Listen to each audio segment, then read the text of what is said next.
Let's lower that volume, folks. Let's get that all the way down here. What's up? This is Sports GOOFS number 123. I'm Francisco, joined by my buddy Charles. Once more, we got another show for you. We might talk about sports. It's increasingly getting to the point where we will not be talking about sports at all. So, but I think that might have been the trajectory a long time ago. We just didn't know it. You know, it just kind of formed itself that way. I mean, it's not like those guys in Always Sunny Philadelphia where they knew what their characters were going to be in the future. Like Mac always knew his character was always secretly gay, and like Dennis always knew his, or Glenn Howerton always knew Dennis was a serial killer. You know, so. So I think that's to the point where we kind of already knew that this show was just gonna delve into just being, I don't know, we might as well just call it goofs at this point. Andrew's not here for now. He said he'll be back for the second half because of course he's off doing his professional duties for college football. You know, and he's special now. Yeah. Yeah, so he's... we still suck. Actually, we just call it suck goofs. I do have an article that I'm getting ready to write about hockey, so I do have something in the works for that. So I will changed, man. I will be putting that... Well, I mean, I used to do this, and then, I went to law school, and that completely destroyed my life, before law school, man, I was doing hockey media. I was going to press conferences, doing that. I was in CrossFit. I was in the best shape of my life, man. I was lifting. I was a sexy beast. And then I went to law school, and it all went away. And look at me now, But yeah. So we have that. We got this going. We got lots of stuff. We got Prani's Hockey World. You can get the best of the best. Oh yeah, and get the lowest prices. You got the biggest selection of all new products, lowest prices, biggest selection of closeout and prior products. Charles, they got lots of stuff. I'm looking to get a new hockey stick because I did a good thing. Okay, I was over at the rink right there in Miami Park, right next to FIU, just skating around. I had an opening during the day while for work. Things are opening up this week because a lot of people are canceling here because they don't want to be here for Thanksgiving, and last year's Thanksgiving wasn't that great, right, for a lot of people. So I could see why people are itching to see each other this year. Anyways, I was at the rink. I was skating around and other people were showing up. I was probably like around 6 o'clock or something. Sun's going down, and this kid, I don't know, he's probably like 14 years old or something like that. He looked like it. And he was skating around, and he didn't have proper hockey skates. He just had like inline skates or whatever, rollerblades. And he was skating around, and he had like this makeshift hockey stick that he made. Like a makeshift one, like it made out of like PVC pipe, and it was just like a flat kind of thing. Like I don't know how he made this. And it was pretty amazing, actually. So he was just kind of running around there, and I had my pucks and my stuff out there on the rink there, and he was like, "Hey, can I whatever?" I'm like, "Yeah, go ahead, whatever. I don't care. I'm just sitting there resting." And so he's going around. And he wanted to see my stick. And I'm like, "Yeah, sure, whatever." My stick was kind of beat up old stick right there. I'm just like, "Okay." And he wanted to try it around, and he's like asking me about it. I'm like, "Yeah, you can." And I was trying to tell him, "Hey, he's a pretty cheap stick. I can get him online pretty cheaply." And so like. But I think he was like starting to get into hockey. It seemed that way. He seemed like he was like really interested in it. I mean, he made his own stick. I mean, who does that? Who does that nowadays? But he did it. And so he was like practicing around, and he was like trying to hit some slap shots and stuff like that. And then he comes back to me and says, "Oh man, it broke." I'm like, "Oh, my little heart." I'm like, "Oh man, this sucks." And so he's still trying to mess around with like the broken PVC pipe and with stuff like that. And so like I skate around some more. I'm just there maybe like 20 minutes or something. He's still there. And so before I leave, I'm like, "Hey kid, do you want this stick?" And he's like, "For real?" I'm like, yeah, just take it, whatever. I'm trying not to laugh, but I just think of the Mean Joe Green Coca-Cola thing. Just throw my dirty ass jersey, my dirty gloves. Stick. I'm proud of you. trying to contribute to the game of hockey down here in South Florida. So yeah, I just gave him my stick. Just say, here you go, man. Here you go. Just tape it up. Tape it up the bottom. It's beat up a little bit, but at least it probably won't break on you as easy as PVC pipe. So there you go. That was my good deed. So I'm in the hunt for another hockey stick, and I'll probably get at Proddy's Hockey Roll. That's what I'm gonna do. That's what I'm gonna do. You see, now that's an ad read, people. That's an ad read, all right? A touching story to tie into it. We're broke. That's why. We'll really have to, Francisco went to me and say, hey, how dramatic can you make this? And I was like, I got this. I tugged at the heartstrings because y'all know that's how I'll do up in this business. So I gave away my stick, and I'll be getting you one. Anyways, so we got that, and let's see. So there's some hockey stuff. I can get. The Panthers are still hot right now. They still got the most points in the NHL to start out the season. Thus far, we're already a quarter into the season now, and they are literally the odds-on favorite to win the Stanley Cup, which is scary to me, Charles. This is really scary. I don't know how to feel. I feel good. I feel good, but I feel that there's this trepidation, man. There's just this. Welcome to being a Tennessee Titan fan. This is scary, man. How do you do this? How do you live with expectations like this? I mean, crap. It's called you temper set expectations, sir. Yeah, I'm trying, man. Heck, our head coach resigns. We're still doing great. Our best player, Barkov, he's week to week with an injury. I mean, he's back to skating on the ice and practice and stuff like that. So that's good news. But he gets injured. We're still doing good. It's like, wow, what's going on? Sergei Bobrovsky's like amazing again. We got a top 5. We got a top 5 defense. We got the number 1 offense. I mean, I feel so scared.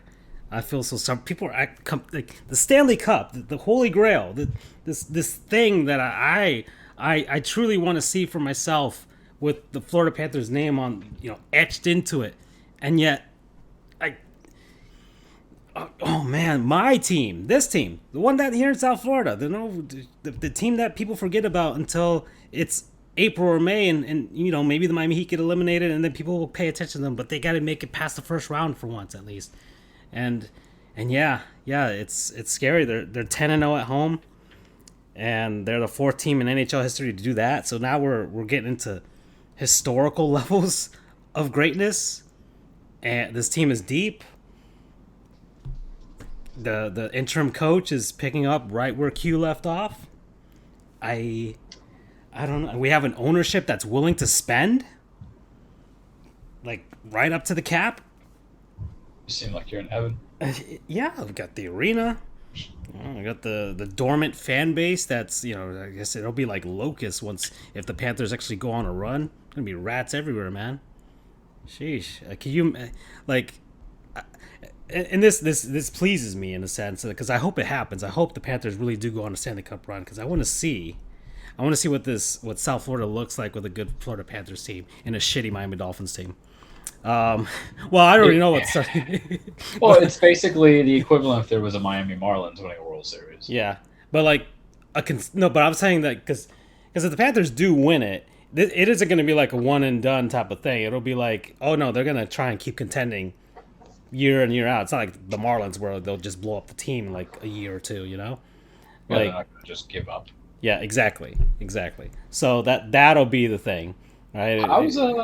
How's Andrew's Tampa Bay Lightnings? Because they are back-to-back champs, and usually I never give much credence to the prior champs, but I gotta respect back-to-back a little bit. This is me who calls everybody a fraud, says it's not real, jumps bandwagons against teams that should be good. Yeah. You suck ass. Well, okay, so like right now, we can do a quick run through of the NHL right now. So Panthers are on top in their division. They're the Toronto Maple Leafs. Leafs fans are, of course, completely overbearing on their team. With the slow start, and somebody threw their jersey on the ice. They're only 2 points behind the Panthers right now. The team got hot again. They're a good team.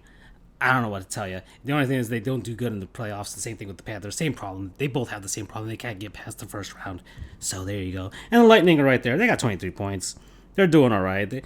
I think they had another lull once the championship hangover. And remember, they got 2 of these, and they've been 2 quick turnarounds of off season. So I don't know how long the Lightning keep this up, but they're there. They haven't gone away. They're still there. Yeah. So I'm not gonna completely shun them away already. The team is still pretty much intact.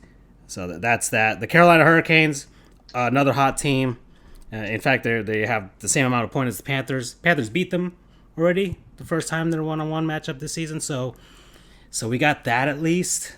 So we've beaten them. But the Washington Capitals, they're still good. They're 2 points behind them. And New York Rangers are back. The New York Rangers have started off pretty well this season. And actually, the last couple of seasons they've been surprisingly all right. It looked like they kind of had that kind of sort of like a small rebuild, trying to get some reload. Yeah, a small rebuild, some reloading there. Henrik Lundqvist retired and all that stuff. So all that got they just transitioned to this new era, and looks like they're finally getting back into it. And then you got the Blue Jackets and the Penguins. They're kind of hanging around there. The Blue Jackets are surprising because it seemed like nobody wants to be in Columbus, Ohio, and yet the team still finds a way to kind of. They're a scrappy team. They're one of those teams. They're a pretty scrappy team. And the Penguins are there, and they got Crosby back finally, and we'll see what happens when they get healthy with everybody, him and Malkin and those guys. I don't think they're not going away anytime soon, but I don't know if their championship window has already closed by this point, and they're just kind of sticking around with those 2 guys until they retire. But yeah, so there's that. Western Conference, Panthers beat Minnesota most recently. They're leading the Central. St. Louis is right behind them by a point. Same thing with the Winnipeg Jets. Pacific, I haven't been watching much of the Pacific Division. The Calgary Flames are in first place. That's a surprise to me. The Edmonton Oilers are right behind them, and they should be, that it should be the Oilers' division to lose at this point, unless the Vegas Golden Knights can actually turn around. The Anaheim Ducks are 3rd place in their division in the playoff spot, which is surprising to me. They're a rebuilding team, but I guess the first quarter of the season, maybe they're playing above their heads. I don't know. I haven't been watching Anaheim, so I don't know what's going on. I know Vegas is started off slow, where then they should be a championship contender, but I'm not entirely sure what's going on with them. Maybe they've had some injuries, and then you got the Nashville Predators, who are always hovering around there. Some teams that are just kind of starting off slow. You got Colorado, who should be better. Panthers beat them, but I think they'll eventually get it going. They've got a lot of games that to make up for, because other teams have played like 2 or 3 more games than them, so that should be rectified pretty soon enough, with the Avs taking their rightful spot. The new team, the Seattle Kraken, are not doing well. They are not replicating what the Vegas Golden Knights did a few years ago. They are a bad team. They are 5-12, so they're just not good. They are the 2nd worst team in the NHL right now, or 3rd worst team in the NHL right now. So I mean, I guess that's the upside, right? They're not the worst to be team. the new franchise and not not the worst be the team. worst. They're not the worst team, but they're definitely not good. But I just think of Letterkenny and the hockey coach. I don't know if you watch the show, but how he's just basically going to be trash everything. And in my mindset, I'm like, you're losing to a team that's just been born. A new infant baby. So, actually, I forgot to put this wrestling game in the background here, to put something there. I put a Fatal 4-Way there. Let's put I don't know. Let's make it let's make it a TLC. All right, Charles? We'll put in the SmackDown. That's appropriate, considering the fact that there is going to be no TLC pay-per-view this month. Oh, so yeah, let's put some randomness here. Let's see, who do they start off with? So Batista, Big Show, Booker T, and Carlito. That actually does feel like circa 2005 booking. And it is. It is. This game is straight from 2005. So, Jesus Christ. Man, you are good. You are good. Of all the things I could be gifted on in life, that, not for being smart, not for being intelligent, not for anything, not even for being 6 feet tall and a professional basketball player, nothing like that. It's just because I can just tell you what year a wrestling game was, not even intentionally, just incidentally out of all things. Do you know how depressing that must feel for me? Yeah. Just super dumb. Well, let's see. Got a bunch Mama, I of guys made you here. proud. Yo, Uh, Adrian, I did it. who do I put in this, man? All right, let me pause this game so I Yeah. can. All right, so if you want to make this like a legitimate TLC, I think you keep the first three. Kurt Angle, I don't see him in a TLC match really, so we'll All right. skip that. So But you Bautista, Big Show, definitely and keep the Booker. other- We leave those guys. Well, you need a high flyer. You got Okay. powerhouse guys. You need a high All flyer. right. So let's go down here. We're going down. I feel like Rey Mysterio is just going to be your perfect choice, or Jeff Hardy if Jeff Hardy's in that game. Before There's Rey Mysterio. He's right there. So. Yeah, you can put Ray. Okay, so we got Ray. Let me see, Ray.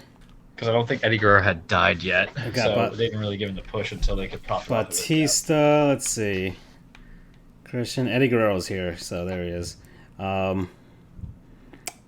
Let's see. JBL, John Cena, Kane, Kenzo Suzuki, Muhammad Hassan, Orlando Jordan, Paul London, Randy Orton, Rene Dupree, Ric Flair, Rob Van Dam, Shawn Michaels, Shelton Benjamin. You should definitely have Rob Van Dam in there. Okay, all right. Okay. And we got, all right, starting off with Bautista again, going down the list. Big Show, Booker T, Carlito, Chris Benoit. We can't support that, unfortunately. Sorry. Yeah, I know. It's so weird, like, watching his matches and appreciating his matches. For those who don't know, Chris Benoit killed himself, his wife, and his kid in, like, 2008. But you can't stop the streaming. Yeah. Sorry, Vince. Not this time. Yep, and you can't stop the 2005 era GameCube and Xbox games and PS2 games. The Hurricane, Triple H, Undertaker, William Regal, and I gotta think of who would be champ in 2005. So, and who would be the appropriate? We do not put Stacy Keibler. We don't advocate violence there. But no, Batista works, and I think you do Big Show as well. All right. Unless you want to just keep it towards one big menacing power guy, and then they have to get everybody else Batista into it. No, we'll do this. We'll do that. We'll put this here now. All right. Match rules. Yeah, let's just put no limit and yeah. All right. Yeah, we ready. Oops. Come on. All right. So that's in the background. We'll have that going. It will be better than any of the current booking that they've been doing now. Ooh. Yeah, said you were not happy salty. you were not happy last week. You were not salty, happy bro. whatsoever. I'll tell you right now, I didn't even watch Survivor Series. Yeah. Ooh. But that's because the card was, lame sauce to Charles. So it's like, Only adds more to your apathy right now. Okay, so yeah, so that's the rundown of NHL. That's what's going down. That's what's happening. That's what's going. So, anyways, that's what's up. let's go see. Yeah, let's talk about NFL. Right, we're like, where are we? We're about 20 minutes in. We didn't talk Aaron about Rodgers lost. Well, well, let's get into it. So we're 20 minutes in. We didn't talk about it last week. The Miami effing Dolphins, man. Now they're winning. Now people are actually talking about, what if they do on a run? They're not going to make a run. You know what's going to happen? It's exactly what's going to happen. I told this to Doug. They're going to finish 8-9. Watch. They're going to finish 8-9. Still be right in the same position where they're at, where people think, well, if we get a couple more pieces, we might actually have something. We get a couple of guys, surround some guys around Tua. We could win 3 more games and make the playoffs. That's exactly what's going to happen. That's what's going to happen. Some guys with Tua. That's the thing. The guys who you surrounded just can't play ball. Yeah. Well, Fuller's not healthy. Monte Parker's not healthy. None of the receivers are healthy. None of them are healthy. Not a single. Oh no, Jalen Waddle's healthy. Oh yeah, but they don't use him. It's useless. I'm just gonna say, and I'm not saying that coming daggers on Jalen Waddle. And Gesicki's actually a decent tight end. They just need to utilize him in them. They just don't know how to utilize him. That's all. It could be a. They do him enough. He's literally your leading receiver. But he's the only guy that actually has a brain on the offense. Because I don't know if you saw that thing where he was like yelling at guys to get into right formation and things like that. But yeah, he's visibly frustrated with this team. And anyways, the yeah, AFC East is winnable. Well, because the Bills are frauds. And let it be known yeah. that I said that ish right when we were calling it. Did I not in the beginning of the season? I want my credit. Yeah. So, when we have receipts, we have recorded audio of it. The bill is due to the Bills. So, yeah, Dolphins face the Jets. It's the Jets. The Dolphins won by a touchdown. Concerning.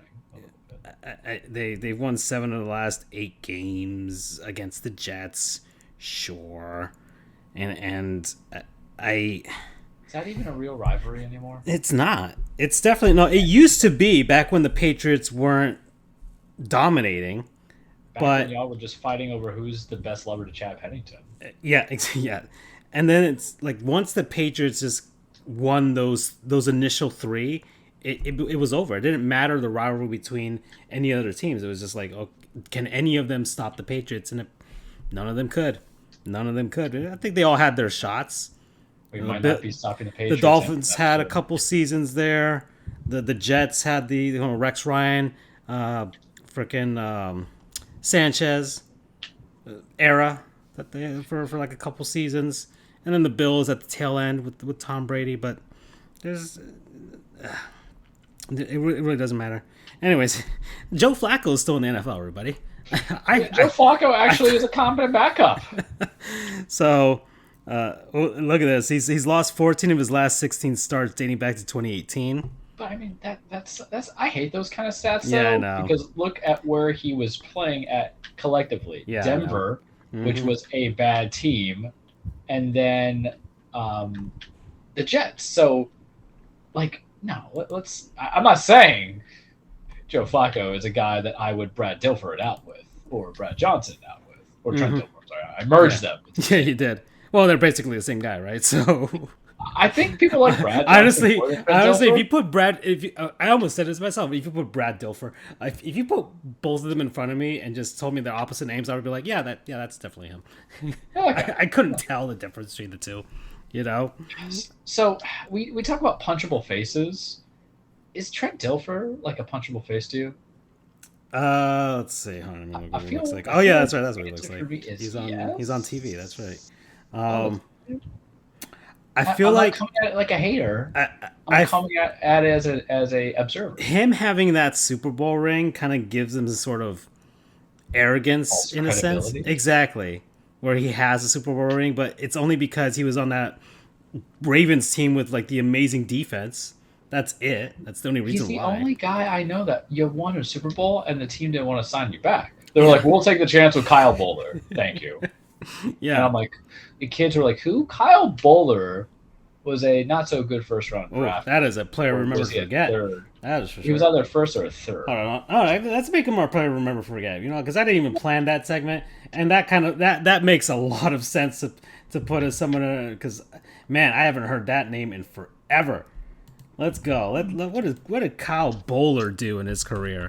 Where is he? What's he doing now? What's happened in his life? So Kyle Boller, let's see. Let's go on Wikipedia here. Let's see. What school did he go to? He went to Cal, drafted in 2003 in the first round, 19th pick overall. I was first rounder. He's 40 years old now. I would have thought he was older, but okay, apparently not. You get into the league so young, and you're out of the league so young. Played for Baltimore in 2003, 2008, St. Louis for a season, then Oakland, and then it was on the practice squad or whatever with the San Diego Chargers, you know. So there you go. Let's see. What was his stats? Let's see. 48 touchdowns to 54 interceptions. 8,931 passing yards. A QB rating of a very nice 69.5. Nice. Mm-hmm. And, yeah, there he is with the Ravens. Let's see. Gosh. I'm trying.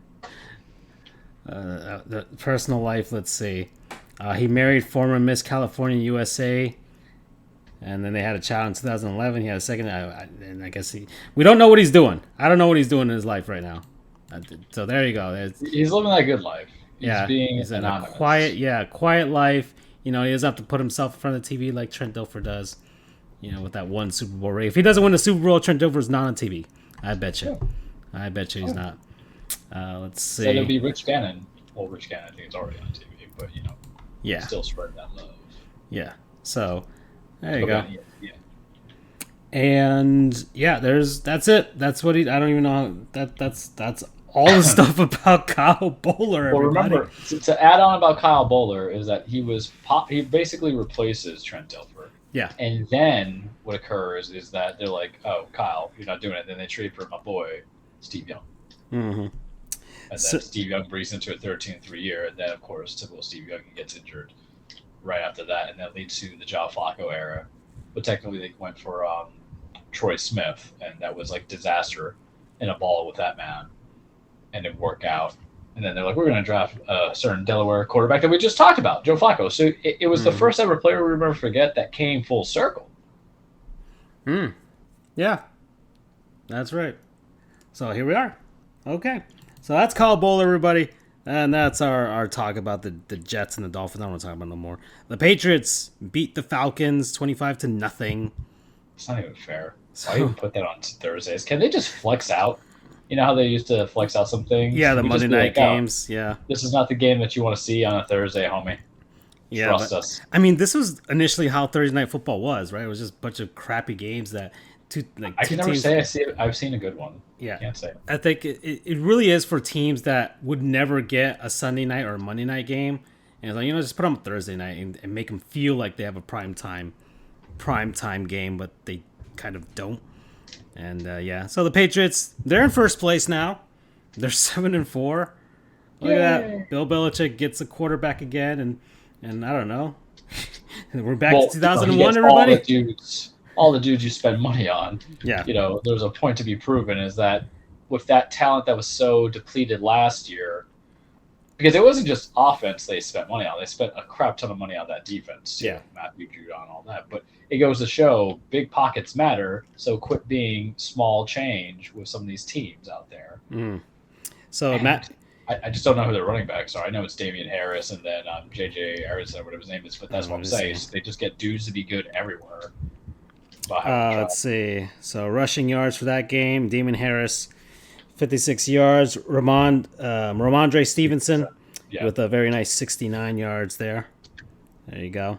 So that's the stuff. But Mac Jones, he's joined Dak Prescott and Ben Roethlisberger as the only rookie QBs to win each of their first 5 career road starts. So there you go. And that stupid stat man. I never got, like I said, it's like you're not personally playing all positions. Yeah, exactly. But that's just me being like, bless sports. Mm-hmm.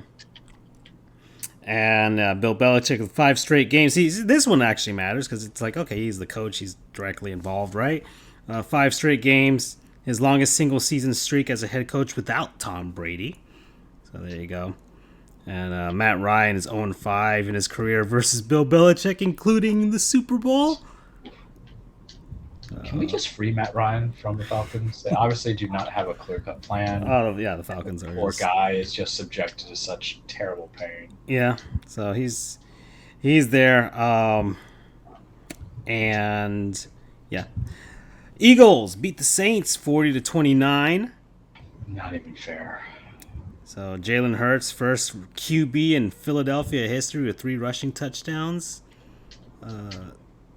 Really? Hold on, let me make sure this.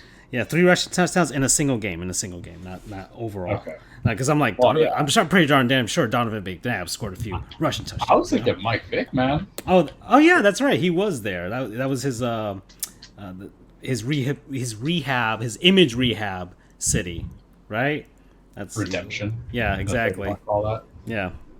So yeah, Jalen Hurts surpassed Randall Cunningham for the most games with 2+ rushing touchdowns among QBs in Eagle history. So yeah, the man is running. Mark Ingram, 100+ scrimmage yards in 2 straight games. Yeah. For the Saints. Cam Jordan, 4 sacks in his last 5 games for the Saints. And yeah. Oh, so there's Philly. They're 5-6. Saints are 5-5. They're there. The teams are there. Two other teams that are just there: the football team and the Panthers, 27-21.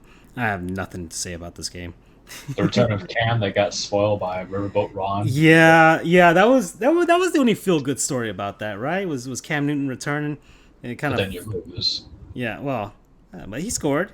He got a couple there, so that was good.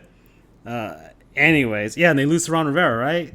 His former, the one that kind of gotten kicked out. So that kind of sucks. The Colts. Here we go, Charles. Here we go. Here we are.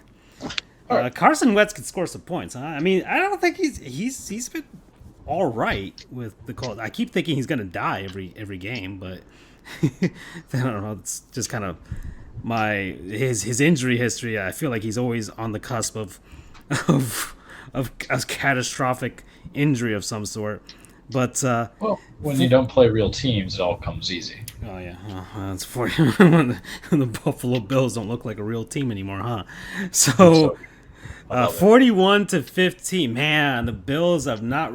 Jeez, they lose to Jacksonville. They're go to Indianapolis. Or no, well, they were at home actually. They weren't going to Indianapolis. They were at home. They were at home. 41-15. 41-15. And then Jonathan Taylor had 5 touchdowns. Man.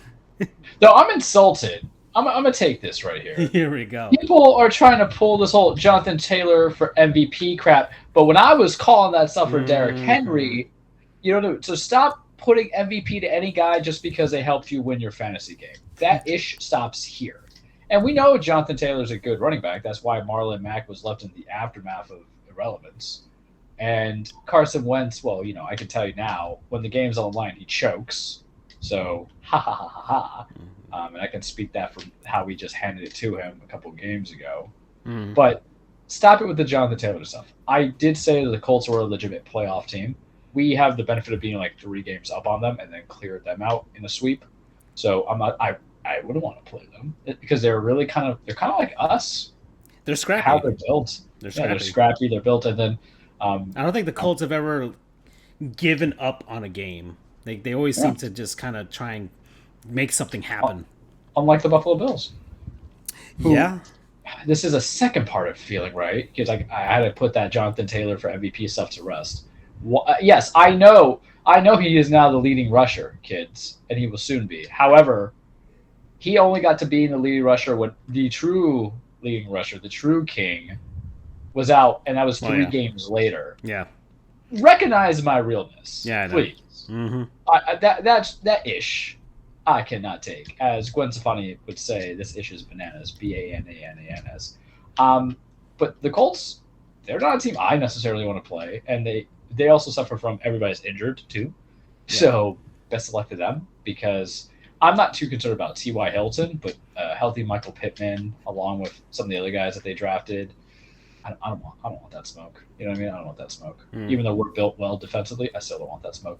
But with the Bills, listen, this is where I'm going to get on my soapbox. I'm going to take the soapbox. When I looked at it, I said, wow, they did not get a running back. And I like Devin Singletary. But Devin Singletary is kind of like the Darren Sproles effect of a player and how it worked with the Chargers many, many, many moons ago. He's your prototypical scat back. But you take into consideration Zach Moss didn't really wow anybody. I drafted Zach Moss last year. Keep that in mind. So I can throw that shade. I'm going to throw that shade. But they get anything, and then they're like, oh, we're going to give you Cole Beasley. I would say Michael Beasley. Horrors. But so we're going to give you Cole Beasley. He's back. Who hasn't done anything. And then you have a tight end, Dawson Knox. Okay. But you looked at who they were beating this year. It wasn't really anybody collectively great. When you're beating a Washington team that's erratic, when you're beating a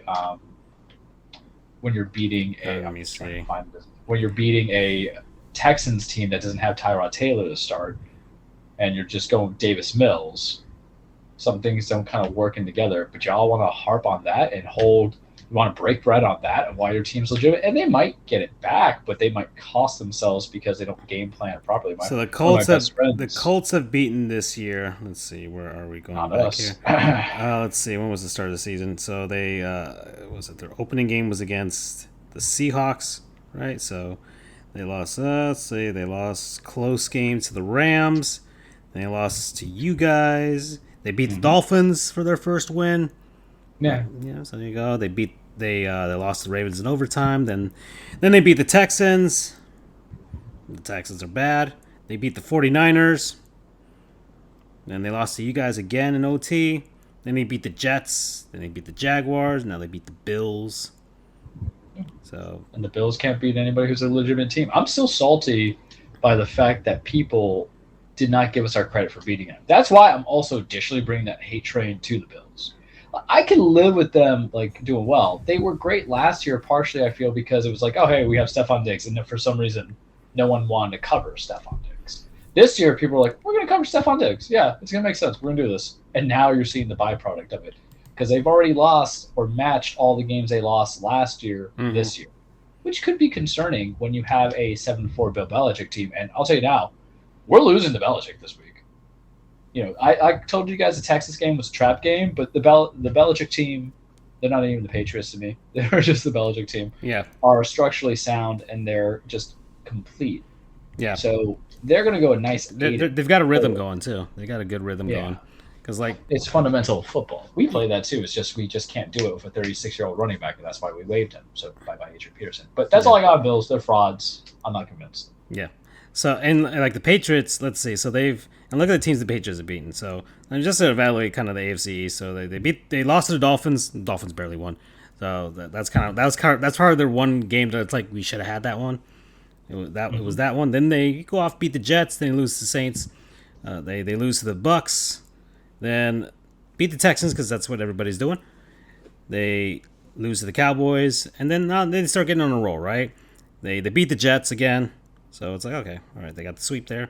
But then they beat the Chargers. It's like, oh, okay, that's a legitimate win, right?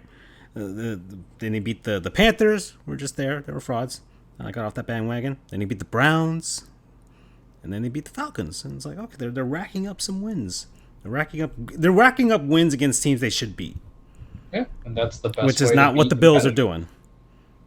The Jaguars, man. Well, the Dolphins did. And I know I lost to the Jets and the Texans, but it's not really close yet in our division.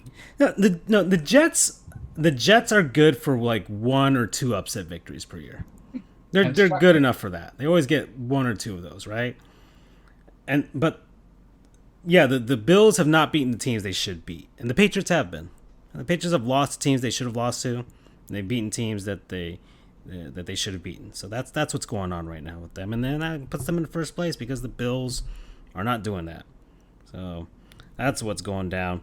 All right, moving on. Let's see. This game didn't matter. The Browns and the Lions. Is Baker Mayfield just the most unlikable quarterback? You heard his what he put out there that he doesn't really care what fans think about offense and stuff like that. So to really segment it, because I'm not going to take the time to review Baker Mayfield, but he said something of that akin, and that how he was just pissed at himself for how the offense has been, and he's like, I don't really care about what fans think. I keep it to my teammates. And the Browns are the most like inconsistent team of how my optimism is for them or support of them, because when they drafted Baker, I'm like, yeah, I want to see good. I don't want them to do bad. And the following year, when everyone's crowning them, which quotes the best Delaney Walker quote, whatever, y'all want to crown them, but you still got to play the game. I was anti them. And then last year, I'm like, give it to the Steelers, mess it up. And then now I'm just like, y'all want to crown them? Really? That's like my mindset. So they're really inconsistent, but they're doing him no good. But the reason why your offense sucks is because y'all can't keep with your dudes, and you're just too predictable to a degree, because if there's no run game, you're losing. And they're winning, it'll probably make the playoffs. I mean, they're in a division that pretty much any of those teams can win that division. Yeah, and the NFL has catered to your division to allow victories for all 3 of your teams to make it because of your franchise and players. But I'm like, man, is he just not likable coming into it? Because remember, he's trying to go for that extension, and it's about community sometimes, who you want to keep around people, because his body of work, you have one playoff game, you are the Browns, you suck. But if you feel that you can just go on the cheaper and get dudes and develop them there, why would you want to pay him $130 million for 4 years, 5 years? Especially it really depends on all these players. It really depends on how they if they feel like they can run this offense with any other quarterback, then yeah, Can't you? realistically thinking, can you not already do that? Yeah, you can. Because it's and also he's very hurt this year too. So the poor guy shouldn't be playing. It's the Carson Wentz, are you going to die kind of thing. I don't Yeah. want that to happen to anybody. But he's all busted up. But really, if it's run the ball with Hunt, run the ball with Chubb, 3-yard slant route to Jarvis Landry, who I just want him to be traded to. I know that sounds terrible, but wouldn't you? Like, he's not doing anything there. He's not playing up to this final. Jarvis Landry will get you numbers. He will get you. Yeah. He will get you yards. He's solid and dependable. But he's hurt, and Baker's not really go his way because he's like, "Where's Austin Hooper? Where's Austin Hooper? Where's David Njoku? Where's my running backs?" They're not really the first options, which I feel minorly gives some credibility to a certain running back, or not running back, wide receiver in LA right now, because we already knew Baker is the wet blanket with tight ends, but I don't know. It's the Browns.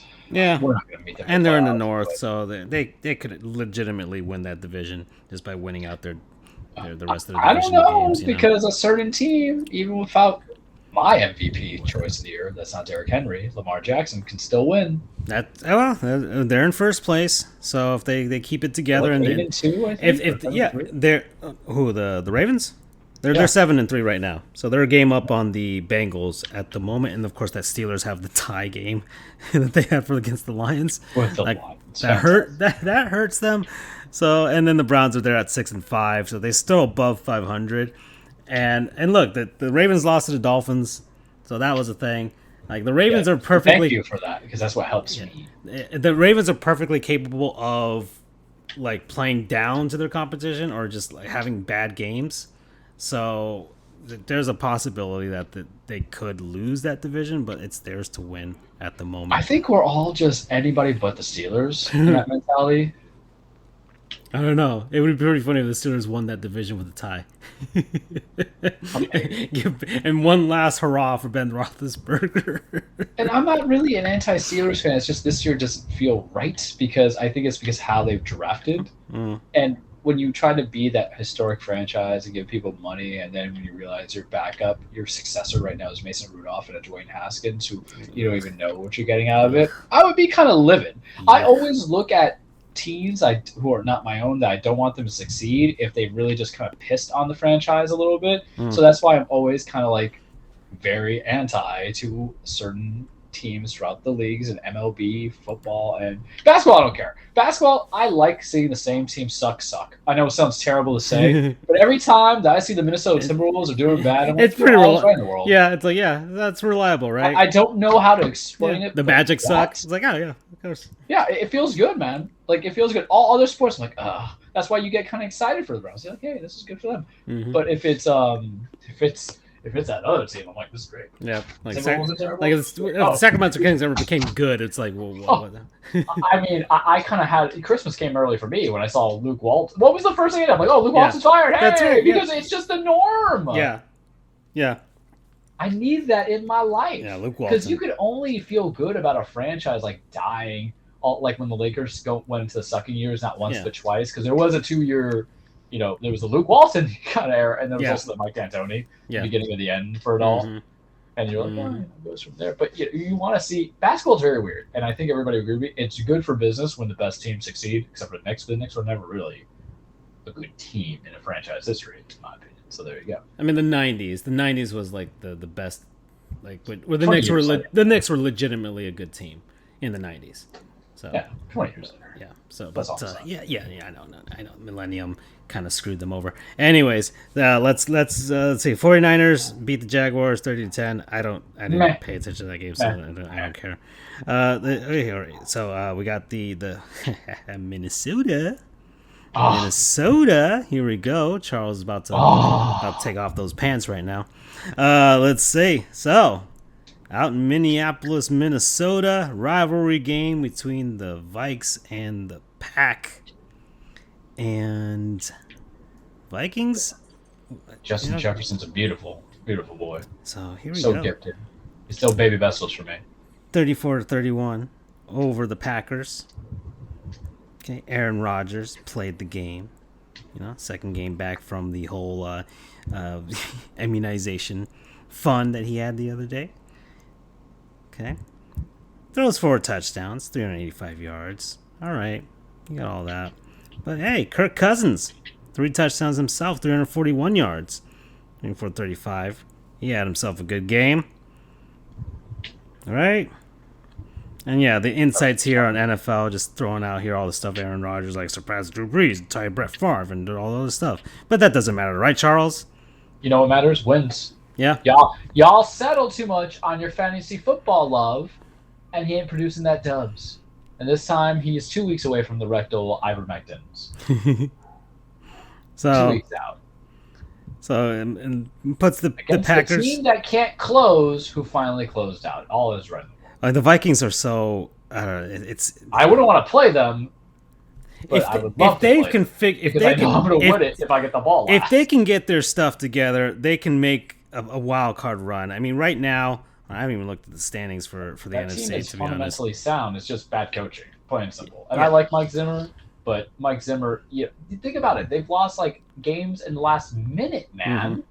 In the last minute, like multiple times, and sometimes right now they occupy that sixth spot in the NFC, right? So and they're kind of toiling there with like here we go, New Orleans, San Francisco, even the Eagles, the Panthers are in it. Like that's where they're toiling at because there's a clear separation between the other teams, right? You got the Cardinals, who of course we know your feelings on them. Got the Packers, and we know Charles' feelings on them. Okay. And we got the Bucks, okay, defending champions. We got the Cowboys at 7-3, and then the Los Angeles Rams at 7-3. So there's a separation, right, between the good teams, and then you got the other ones toiling there, and you got Minnesota. You got Minnesota right there. So the Vikings can sort of a trap playoff team? Yeah, they could. They could. Yeah, they could be one of those teams in the wild card round, especially if they end the season pretty hot that you don't want to face. You don't want to face like Dalvin Cook if he can stay healthy, or Madison, or and Dalvin Cook gets stay healthy and or keep some things tied down in the off the field. But yeah. So there you go. Anyways, so the Packers lose to the Vikings. Okay. And Jefferson for the Vikes, 8 receptions, a very nice 169 yards, 2 touchdowns. And so adding to that narrative, right, Charles? Adding to your narrative. Yep.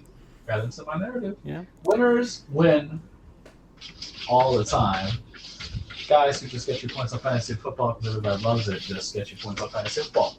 And that's what it feels like. It's just, the fantasy football. I'd even notice BU's comment here from when we were talking about Mayfield. Those progressive commercials cement Mayfield as not being likable. Well, where's the lie, right? I didn't even notice that, BU. Sorry about that. We're about like 10 minutes since you posted that comment, so I didn't even notice here on the screen.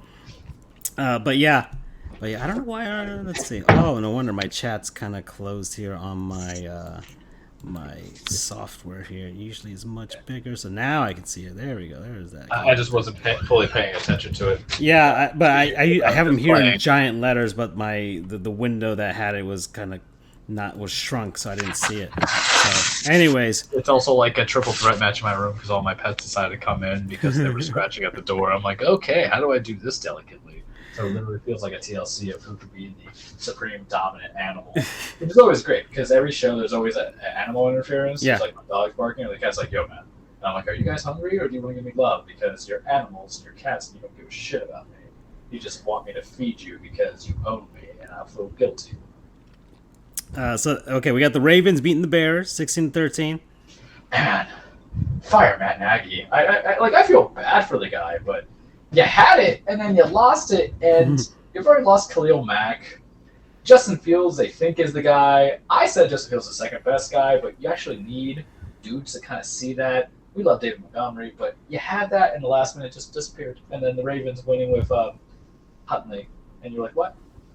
Yeah. And good on it was 7-6 going into the third quarter. It was like one, ugly game, and it's give the Bears gonna hang on, and it's like nah.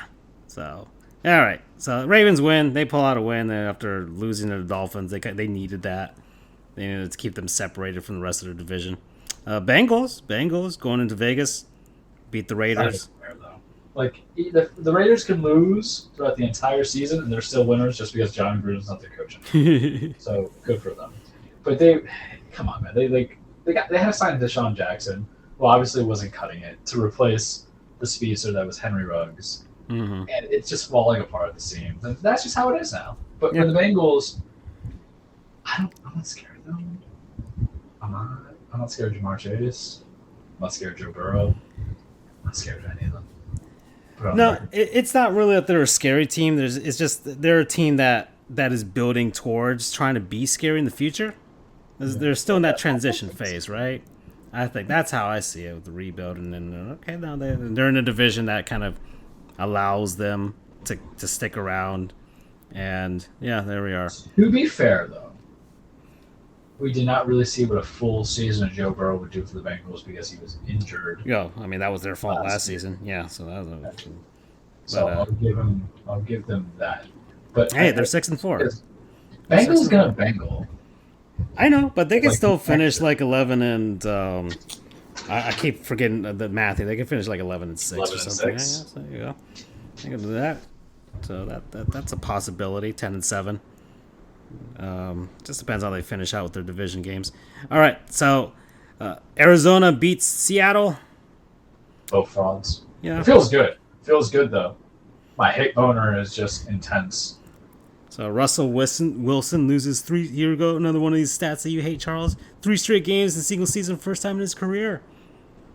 There you go. Does he still have a hand? I don't know. Yeah, overrated. Overrated. I said it. All right. Ain't no MVP. Never gonna be an MVP. The Chiefs beating the Cowboys, 19-9. You talk about we were attacking the Bills for being fraudulent, but Cowboys feeling fraudulent. That or the Chiefs are turning it on finally. You know, maybe they're finally trying again, which is they're perfectly capable of doing. I always felt that was kind of the way that they were going about this season. It was like, we'll turn it on when we feel like it. And it seems like that's where they're at right now. It's like, all right, Cowboys, all right, let's do it. Screw around a bit, mess with people. So that's what I think that's what's going on with them. So I'm not concerned with the Chiefs, especially in that division. No, they're gonna win it, so it doesn't matter. But they got the Chargers, yes, but I don't have. I mean, I want to see a little more from the Chargers, but they beat the Steelers 41-37 shootout. Yeah, but they slept though. They don't have that killer instinct. Yeah, I know. That's why I need to see a little more from the Chargers, right? I mean, heck, I already labeled them as frauds on our group chat. So, and they lost to Bill Belichick, yeah. And that's how you know if you're ready or not. Mm-hmm. If you can beat Billy. Yeah, you cannot beat Billy. And then, how is this a Monday night game? Who puts the New York Giants on a Monday night football game? The crooked NFL committee. Like, trying to tell me that you have the Buccaneers. That's all right. Good. I get that. You got Tom Brady, and then you're like, oh, let's put him against the New York Giants for old times' sake. It's like, no, it's not old times. There's no Eli. There's nothing. There's no sort of like the Giants, the only team to beat him in the Super Bowl. Like, there's no reason for this. Who thought this was a good idea? This is like crap. The NHL did this with like the Red Wings and the Avalanche in their outdoor game, and it's like, yeah, but the Red Wings were like in the Eastern Conference by that point, and like there's no sort of, I mean, yeah, the rivalry was insane back in the late '90s, early 2000s between those two teams, where they were practically killing each other, paralyzing each other literally, and yet. Then they put them in an outdoor game, and it's like, sure, I guess, but it doesn't make any sense. There's no animosity between the two teams. Like, it's completely the rivalry was dead. It was there for a magical moment for about a decade or so. Then the Red Wings moved to the Eastern Conference. That was over. Okay, Patrick Roy retired. Saquon Barkley. Just put that right there. Ooh. Don't pick up that option. Yeah.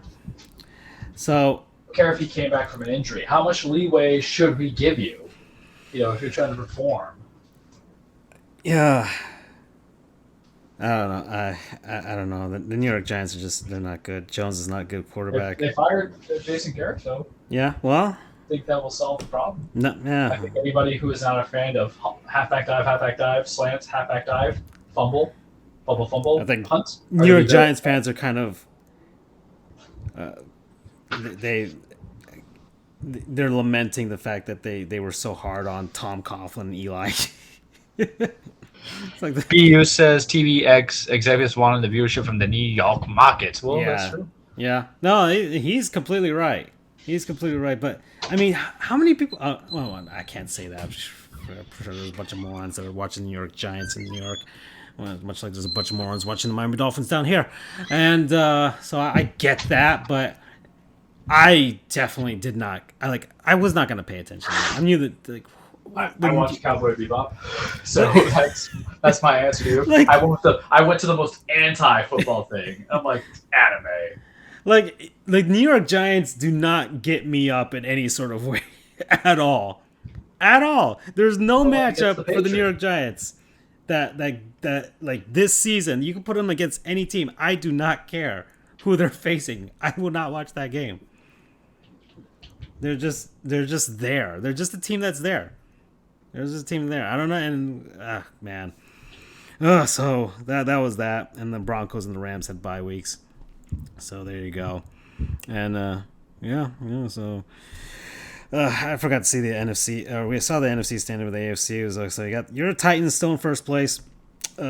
Losing don't matter. Yep. Baltimore. Trap game. Everybody wants to throw some hard trash at me. I'm like, damn. Baltimore leads their division. The Patriots do too. The Chiefs are righting the ship once more. Then you got the Bengals and the Chargers and the Bills, and then you got the Steelers back there, and the Colts and the Browns, and heck, even the Raiders and the Broncos. So what you're saying is and the Broncos feel like they might do a thing, and then the Dolphins are over there at 4-7. People might want to believe in them. That's so stupid. They do not know. I have learned the error. I've learned my ways now. 20 years later, Charles, I'm not believing in anything that this Dolphins team is going to do. They are not going to go on a run. Believe it when the season's over and if they're in the playoffs. That's literally my criteria right now. At this point, I'm so done with this team. I am so done with this team. Okay, I got a good hockey team. I got a good basketball team. So I'm okay. Are you still? I thought you were loyal to your boy. The Seminoles could beat the Gators this weekend, right? You know, even though I'm a Bearcats fan, we all know this, but. Still, that could happen. You know, they fired Mullins, which, you know, kind of gave me a hard on. Especially because he left Mississippi State for them. You know, that's my brother. That's where my brother-in-law went. And, you know, Mississippi State's doing all right. And yeah, the Gators are trash. So, you know, I'm very pleased with the situation going on there. Anyways. All right, so we are. Has Andrew indicated if he's popping on yet? I have not gotten anything from him. I have not checked. Okay, so we are about 2 minutes out from the halfway point. I think I got one small segment that I did actually write out here. So we did do in Player Remember Forget, so that was cool. That was unexpected. It was a full circle player. Yeah, Kyle Boller, right? A name I legitimately forgot he existed as a human being. But he's good. He's laying low. He's laying low in his life, and that's a good thing. Oh, right? Bearcats are in the top 4, so Andrew's gonna come kick him door down. Holy oh, damn, son. That's gonna be awesome. And then here we go. Next week, and all this means nothing. Oh, yeah. Then I will jump off the bandwagon. I am not. You doomed them. It's bound to happen. Hear it here first, kids. Yeah. Okay. Here we go. Andrew says he'll be on in a second. Literally, it's kind of like yeah, it's coming. So Andrew's coming. All right. So we're gonna have some fun. I'll wait for the non-sponsor. Yeah, exactly. I want him to pop on here. All right, so then I'll take the reins for a second here on it. So, are you still on that Green Bay Packers bandwagon now, bud? Oh no, I left immediately once Aaron Rodgers was immunized. so where I can't stand behind this guy, and it's not because it's nothing like you know me. I'm like you. It's nothing political and stuff like that. I don't give a shit. But like, it's just like I can't have a I can't have a quarterback doing these shenanigans trying to win a Super Bowl. I've seen the last 4 NFC championship games. This is not going to go well. So I have yet to hitch myself to a new bandwagon, and I'm still. I have a suggestion. Okay, all right. Considering the fact that we've mentioned them already, and considering the fact that we've mentioned Sonny numerous times the last couple of episodes, including who would be me in our live action casting, you should be an Eagles fan, just so you can be a person. I just want you to say "Fly Eagles Fly." Fly Eagles Fly. Jalen Hurts bucking the trend. You could I can literally see the inner Philly in you. He's just bucking the trend. No one thinks he's a starting quarterback, but he rushed 3 touchdowns. Birds! Birds are back, baby! I need this. Go Birds! Ooh, I should look at some of those, like, not some of these teams leading the division. I can't do that right now. All right, I did it with the Packers, and then stuff happened. But like, I need to pick one of these teams that's like twirling right there. You got them 6-5. Oh yeah, one of those 6-5 teams. Just I just also want to hear you say the coach's name because his name's like Sirianni, but I want you to give your best like Philadelphia. Sirianni. Lift your shirt up. Come here, Sirianni. Yeah. You go, coach. I mean, it makes sense. My aunt lives in eastern Pennsylvania. My cousins live out there. A bunch of Eagles fans. I think you know what? We'll officially designate the Eagles. I'm on their bandwagon right now. Let's just do it. I've been watching a ton of Always. I've watched the last 3 seasons of Always Sunny because I'd missed out on the last 2, so I'm all caught up again. So I feel like it's appropriate right now. Everybody, of course, likes Donovan McNabb and Andy Reid. That's a legacy. Oh yeah, it's fine. Yeah, no, I always thought Donovan McNabb is Philly fans. Yeah, well, yeah, and I always thought it was so unfair. It was so unfair to him. The man was a legitimate Hall of Fame quarterback that they had for years. Got to a Super Bowl. Of course, almost won the damn thing. Andy Reid, the same thing. T.O. was was good enough for a season before he went all full diva again. But yeah, Philly, let's do it. Let's go. Fly Eagles Fly. EAGLES Eagles. Plus, everybody loved, Brian Westbrook. Takeo Spikes, I believe, was there for a bit. Yeah. Reggie White was there, right? Yeah. Dawkins as well. Yeah, they got some history. They got some history. They've won a Super Bowl in the era of color television. I know that I see more Miami Dolphins games from the Super Bowl era that were shot in black and white. And they did have the Philly special now of Nick Foles, and we were revering that. We were loving that. Yeah. So I think Andrew's popped on here. Are you here, Andrew? Yo. Hey, man. How about them Bearcats? I'm hoping that this isn't just going to be a double switch or some shit. Well, okay, all right. We're gonna do the non-sponsors. We're waiting for you to pop on here. We'll do our non-sponsors. We're about to enter the second half of the show, and then we'll get into that, and then we'll do our Thanksgiving stuff and the cage and all that stuff. We already talked about the NFL. We didn't talk about LeBron and the suspension or anything like that. I talked hockey for a bit too, but yeah, we're here. Let me get the graphic on the screen here. So we actually did a play Remember Forget that was legitimately pretty surprising. So who was it? Kyle Boller. I almost forgot his name already. Kyle Boller. Exactly. Former Ravens quarterback. Went to Cal. But yeah. Wait, was he there before Aaron Rodgers got there? I think was he the one before, and then Aaron Rodgers took over?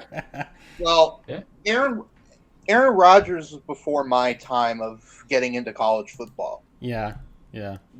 Basically, anything outside of FSU prior to 2010, I don't know anything about, more or less.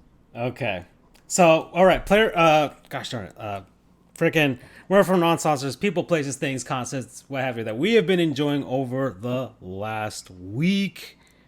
I think Andrew started last time. I think I could start this time. Okay, guys, because I've been listening. So my non-sponsor this week is a comedian, once more, Bill Burr. Man. Huh? Yeah. Bill Burr. Talk about angry comedian right there for you. Yeah. Oh no, and he's a huge sports fan. I like his comedy. I like what he does. Okay, he's got his own podcast, Monday Morning Podcast. He talks about sports, gives out his own life advice and stuff like that. He's an angry guy. He's legitimately very angry guy, but we're angry guys. You know, he tries to soften his edges as well, but he knows he has a problem. He's always on here. What is this thing he has here about One Punch Man? Did he actually do a voiceover in One Punch Man? If that's the case, know he was in The Mandalorian. Yeah, I mean he's in a lot of things now. He was in King of Staten Island. He was actually pretty good in that as well. He's got the F is for Family, which I didn't really get into on Netflix. I mean, maybe I might give it a second chance. Maybe I just didn't watch. Maybe it gets better along the way. Not sure. So I'll watch that. But was he in One Punch Man? I gotta figure that out now, man. Because I gotta figure out what episode he's in. I really can't see him being on One Punch Man. I mean, he's bald. I mean, he had doing the comparison. I don't know. I gotta. Bill Burr, One Shot, One Punch Man. What the heck? Is he into anime? If this, oh wow, oh no, he probably did a voiceover in One Punch Man for the dub. Okay, all right. Is it like I will have to inquire further. Yeah, no, I will research that on my own and see if he did a voiceover and a dub for One Punch Man. If so, I want to know what character he voiced over. All right, so there you go. Because he's got a very recognizable voice, and I just like him. I like his comedy. I like what he does, and he's doing a bunch of work. And I got to figure out what he's doing in One Punch Man. Okay, so there you go. He says, according to Wiki, no. He's not on One Punch Man. I don't know. No, maybe he did a bit or something. I'm not sure. I don't know. There's some comedians where we trashed him a bit ago. Was it Jim Belushi? Yeah. He's actually a huge anime fan. I don't care. I know, but I'm just saying, like, he's got some taste, you know? Man, his form of anime is probably like Dragon Ball Z. No. He legitimately asks fans for good ones to recommend to him. So damn it! Don't make me like Jim Belushi. he legitimately likes anime, and he's always looking for some good ones out there. So there you go, Charles. Come on, man. And then look, Bill Belichick loves his dog. You know, there's things about people that. What is this world coming to? Remember when I could just respectfully hate people by the show, by who they are as people, instead of the shows they watch? Before social media, you could just hate somebody just for like whatever you could see of them on TV and stuff like that. But now it's like, oh, they welcome you into their lives. It's like, oh my God, he likes the same damn things as me. He's just like me. You know, just has this persona that goes about that. But yeah, anyways, yeah, Bill Burr. That's what's a good promo code, man? Promo code Boston. I'm just go Boston. There you go. BAWW. That's yeah, Boston. Sure, BU rating me on my Boston accent right now. All right. Okay, who's going next? I could go. Yeah. So y'all already know what it is, but it took like 2.5 weeks to get there. But it is gaming season, kids. Oh, it is boy. gaming season. So it's kind of like a twofer. I'm going to give 2 shout-outs in one. One, I'm going to give a shout-out to just the death of the holidays, which is Black Friday, because Charles has spent way too much money the last span of days, and Francisco has hated me because I am incessant about it's everything. It's not just that. It's just, like, you specifically know I want to so badly. Well, I don't care. You if you're that person who says, I'm going to diet, I'm going to eat a tub of ice cream in front of you. Because every time of this year, when it's Black Friday time, Charles be buying his games. And Charles bought 5 damn video games in the span of 2 days, all for like a total of $98. New games, too. PlayStation 5 games. A Nintendo Switch game that was on $27. All those can be oodles and oodles. So there's a small little promo to Black Friday and the death of holidays and just love of commercialism, so I can just play video games on the cheap. because what's the one thing we know about Charles? Charles don't play full price or anything. This is why Charles probably doesn't have an Xbox, because if you thought you were better with Game Pass, imagine me. I'm like, oh, I'll just wait till it comes on Game Pass and pay $10 a month. I wouldn't even pay $10. So I just want to give a shout out that to the death of commercialism, or the rise of commercialism still around in Black Friday. But however, Charles recently beat a game. He had been hinting towards it. And I like games that can sometimes be chill. I like games that sometimes make my mind think. That's why I like some puzzle games from the old Nintendo days when we were youngins. And I like games that can kind of take a little bit of everything in the concept and make it a unique spin. And with Deathloop, Charles was very, very happy. He even teasing it. He told you guys, hey, I'm not going to go for a dumb, but I spent 20 hours playing Arcane Lions, PlayStation exclusive, where you are on a repeating island of a 24-hour day span to kill 8 visionaries. And it's made by the people who made Dishonored 1, Dishonored 2, and Prey. I hated Prey. I love Dishonored 1. I love Dishonored 2. It had been told as being Game of the Year. I remember being in one of my other group chats like, how is this going to be like a 10 out of 10 Game of the Year, depending who they made it from? And those Dishonored series were a strong 8, but Prey was just so trash, man. I couldn't get behind it. But the idea, the concept is you have the same repeating loop, 24 hours a day. The game is split up into 4 sections, morning, noon, afternoon, evening. And you have to figure out the puzzle of it, of how to get all 8 killed in the entire day. So you go through, you find the story, you figure out their patterns, you kind of mimic, their styles, you figure out what's the best appropriation, you use some weapons, you use some magical powers called the slabs, and boy, was it a good time. It's a very small map, of course. It's just, morning, noon, afternoon, evening. However, you can revisit it at different times to see different changes. You can find out new information that comes into it. And if you like to be a dick and you like playing Dark Soul games, you can even invade other people's games as Juliana and then kill Colt. So Colt's main thing is that he can die multiple times and come back. But then if you kill the other visionaries, you can get their powers. You can get Havoc, you can get Ether, you can get other thing that I don't recall. Nexus, that was the other one. You can get the one that makes Ether is the one that makes you invisible. There was another one that was very useful for me that I utilized a lot. Of course, it escapes me now because I'm put on pressure because I'm just a shy person when it comes to this.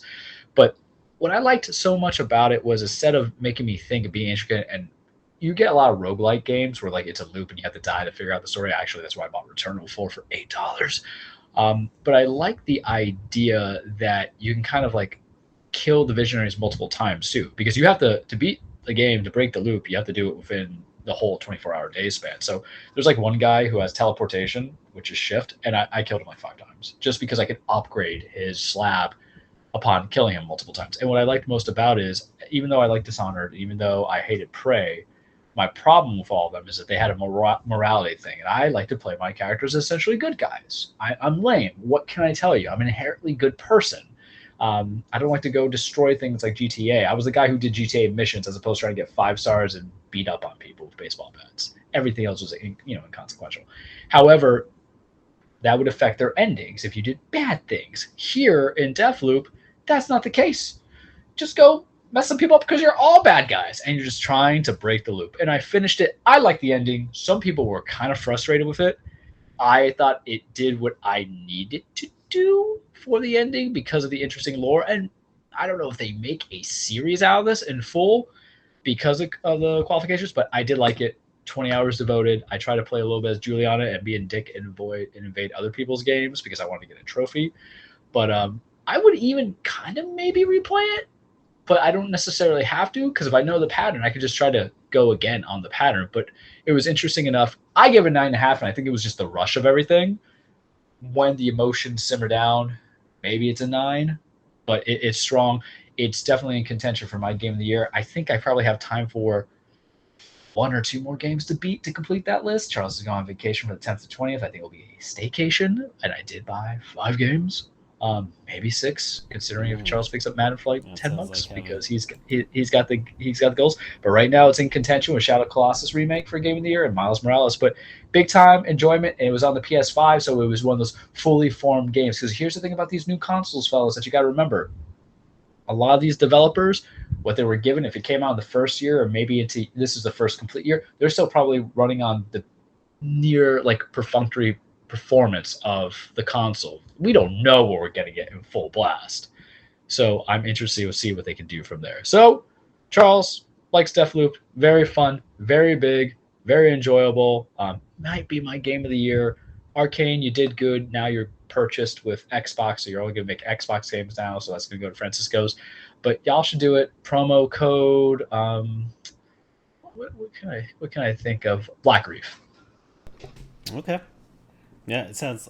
I like that. I like kind of like how you said the mechanics. Like, kind of reminds me of Majora's Mask, where you kind of do the same thing over and over again. You know. Yep.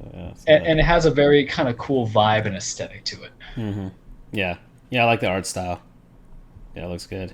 Okay. Yeah, and it's. I think it's on PC as well, but just PS5 and PSE right now. So there you go. I think it comes out to Xbox next year. So It is PC. Yeah. It's just kind of buggy. Yeah, well, they'll clean that up. So, all right, Deathloop. Andrew, you ready? Yes, sir. Oh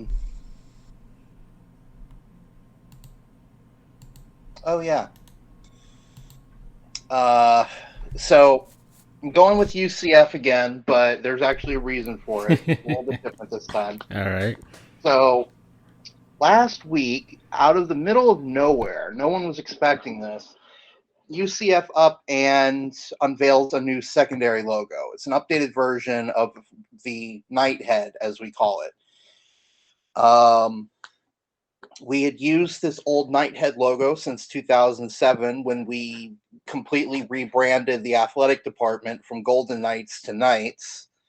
That's when we introduced the stacked UCF, the stacked letters UCF logo, the Batter Up logo, which has since been retired. It was a whole new set of logos. Last week, it's technically a new logo, but it's basically a re-envisioning of that original Nighthead logo. So that in of itself is cool. But then just yesterday, out of the middle of nowhere, UCF has been using white helmets all season supposedly because of supply chain issues. Apparently a helmet manufacturer, supplier, whatever, caught fire. The building did, so it was destroyed, and I don't know the full story there. But either way, in any case, UCF has had wearing white helmets all season as opposed to the usual mix of black, white, gold, pewter, and anthracite. And we were sort of we were hoping that they would have a black helmet for this game this Friday, because it's our rivalry game against South Florida on Black Friday, which has been the day that the game has been held every year since we joined the same conference back in 2013. And then, sure enough, they have black helmets. And more than that, this year's black helmet this version of it is going to have the new Nighthead logo on it. So everyone is very excited. And I also want to take this opportunity to happy USF Hate Week, everybody. Yeah. I already hated on the Gators, even though I'm a Bearcats fan, as we all know. Ooh. As we all know. Well, I'll get to that in a second during our college football discussion. But yeah. But yeah, so it's a little bit of a quick one, but shout out to UCF and the graphic design department for a great new logo and a great uniform to end the regular season. Promo code Nighthead 2.0. Yeah, and I find it's a good looking logo. I like it very much. I'm glad that they went basically just turning them on the side, just making them face forward. So it makes sense to do it that way. So right. So you have one from kind of sort of side. Maybe you could do a profile version at some point. That could work out too in the future. So you got different ways to play with the head. So all right. Okay, so Andrew, this popped up, and I just kind of want to do this with you because we haven't really talked about logos and things like that. You and I are both like, jerseys and logo files, that type of stuff. Yeah. Like we're super into it. I didn't even know the New Jersey Devils came out with the third jersey, and it looks horrible. And it not only is it horrible, it's very literal. Oh wow, I didn't put it together. It just says jersey. It's like a generic uniform, right? And actually, to Might as well that just say point, sports on it or hockey. right. To that point, a really funny group called Bring Back Hockey, Mhm. which is kind of a parody site, sort of very relaxed and groovy, funny. They released a shirt today that's a T-shirt in that same design that just says "shirt." And then someone is also thinking of making a hat that says "hat."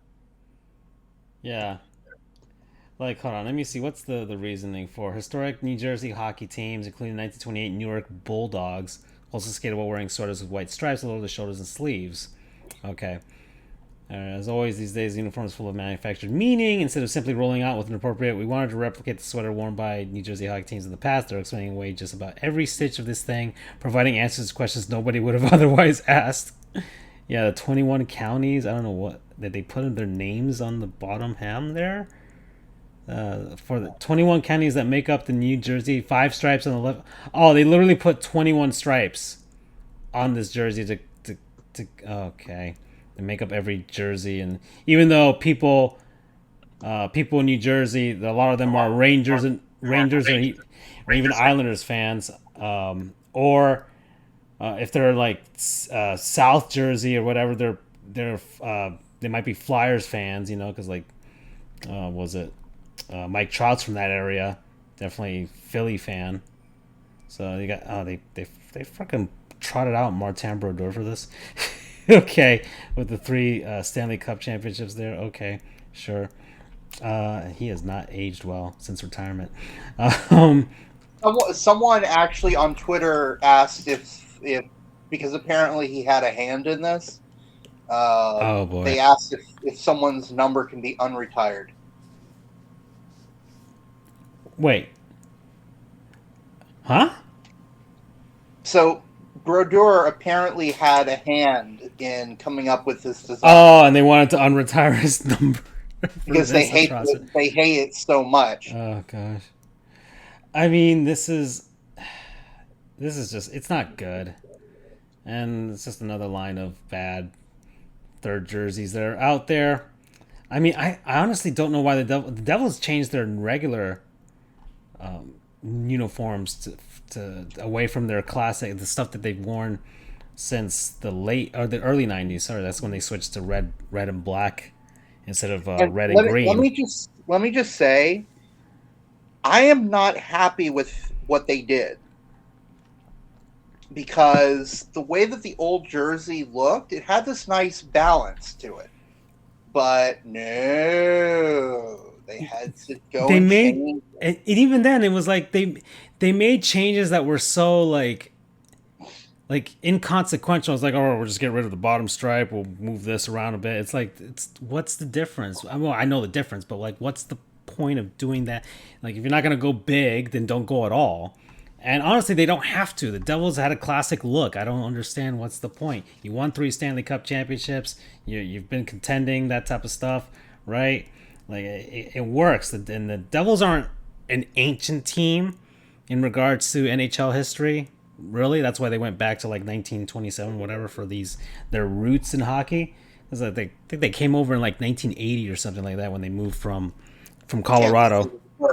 Was it KC then Colorado? They were the Kansas City Scouts, and they moved to Colorado to become the Rockies, and then they moved to freaking Jersey. So there you go. And everybody just wanted a simple black uniform, which would have made sense, right? They're the Devils. Honestly, if they did a reverse of their current uniforms, so the black is red, the red is black, and the black is red, that would have looked really cool. They're probably just going to do what the New York Islanders is, just go back to their old stuff and just be like, all right, that's it. Okay, good. right? And then just have their retro uniforms, the red, white, and green that they wear, I think for like Christmas or whatever, and just have that, and then have a black jersey. There you go. We're done. Maybe you could make a secondary actual devil logo as well. You could play around with that for a third jersey, but that's it. So I didn't notice that. And yeah, the Royals also got new uniforms, but not home uniforms, but just like road uniforms that kind of look a little bit like their stuff from, like they said, from the 70s and stuff, back when early days of the franchise and George Brett.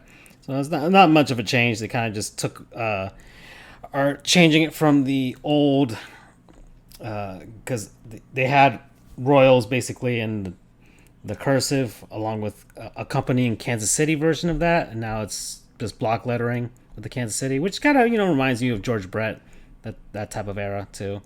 So there you go. So that's the Royals. They got a powder blue uniform, which is always great. But people complain that they don't have the powder blue pants, which is true. If they're gonna go with that old school style, they need to go all the way. But yeah, there's the Royals, and yeah, that's what they're doing right now. So, and I think that's it. There's some minor league stuff, some soccer stuff, which I don't care about, and I will not comment on. So we shall move on, guys. We shall move on. When do we want to do our Thanksgiving discussion? Should we save it for later, afterwards? I say near the end. Near the end? For the end. Okay. All right. So we don't even need a cage. We could do the cage. And we talk about this every year, but it's our opinions are pretty much the same, but we just love talking about it. So there we go. So all right. So Andrew, you are back from from college football. Rubbing shoulders with the college football media elite, and my beloved Cincinnati Bearcats are finally being recognized. What's going down? What's going on? Well, some history has been made. I mean, Reese Davis pointed this out earlier in the show, but every year or every week this year, the Cincinnati Bearcats have made history for a what is it called? Autonomous five. People call it the Group of Five or the Power Five, whatever. But the official terminology is the Autonomous Five and the Non-Autonomous Five. So Cincy has made history every week because they have been the highest ranked non-A5 school in college football playoff history. The previous record went to my beloved UCF Knights. They were ranked 7th in 2018, if I remember correctly. Cincinnati started the season at 6. They worked their way to 5. And then the team directly ahead of them was Oregon, and they got the shit kicked out of them by Utah this past week. I think it was 38-7.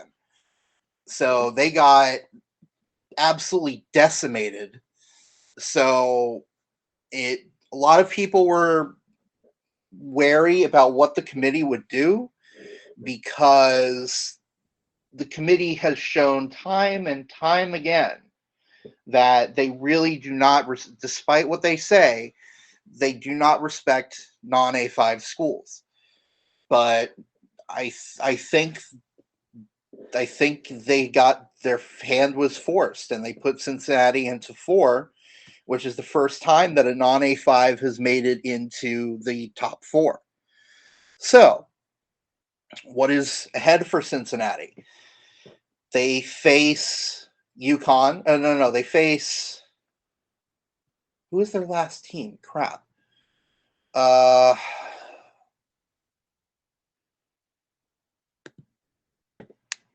anyway, I'll get to them in a second. So, Georgia stays number 1. Everyone was expecting that. Georgia is just in a whole other playing field this year. It's not even fair. They had a close game at their first game of the year, which was against Clemson. Back when Clemson was a highly ranked team, Georgia won that one 10-3, and they haven't looked back since.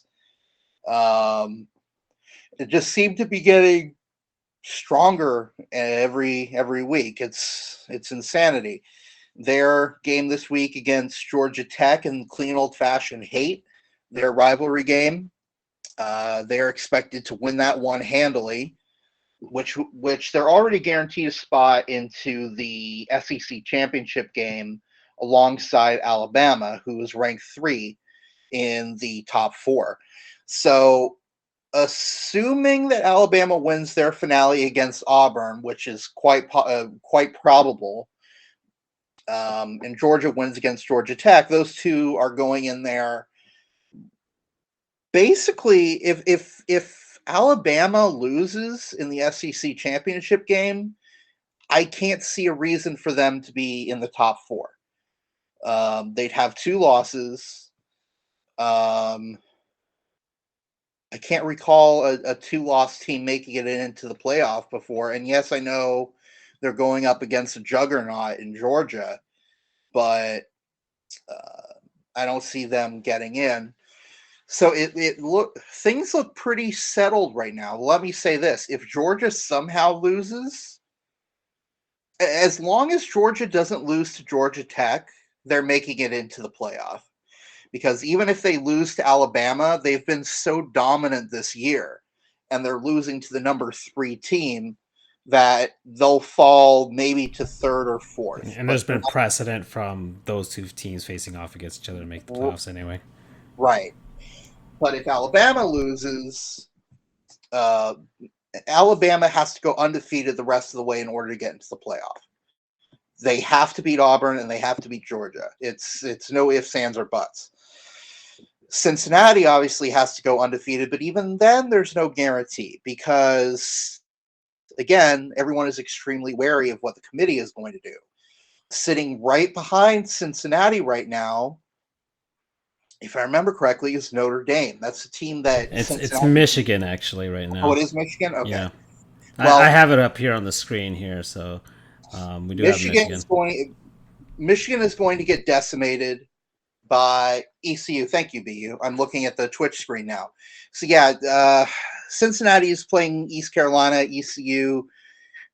I want to say that they'll win, and they probably will, but, the past few weeks, with the exception of this past week against SMU, they've kind of been hit and miss. They've still won, but, they haven't played up to high level of play against South Florida, Tulane, Navy, you name it. These are not exactly, although you can sort of forgive Navy because they run the triple option, and that's just a pain in the ass to deal with. Everyone hates the triple option. And really the only teams that run it these days are the service academies, Air Force to some extent, but certainly Navy and Army. I'll do a learn a goof someday about what the triple option is, but in any event, Cincinnati, they have to win out. They play ECU, thanks to you telling me, and then in the conference championship, they're playing against Houston. Now, if Cincinnati wins this week, they get home field advantage. This is not like the SEC championship or the ACC championship. The conference championship in the American Athletic Conference is held at the home stadium of the higher ranking team in conference with a better conference record. That's one tie. They have a few tiebreakers, but in short, if Cincinnati wins against ECU, they're going to host the conference championship game. I like I said, I want to say that if they go undefeated going into the final rankings, that they will be in the playoff, but I don't know. The team behind them, like you mentioned, is Michigan.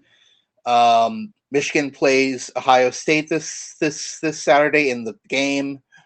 They're going to lose that. Let me say this again, any given Saturday, Alabama lost to Texas A&M, Florida almost lost to Samford. I mean, you never know. But in all likelihood, Michigan is going to get their asses handed to them by Ohio State. Because Ohio State beat Michigan State, I think 52-7 or something this past weekend. And Michigan State beat Michigan.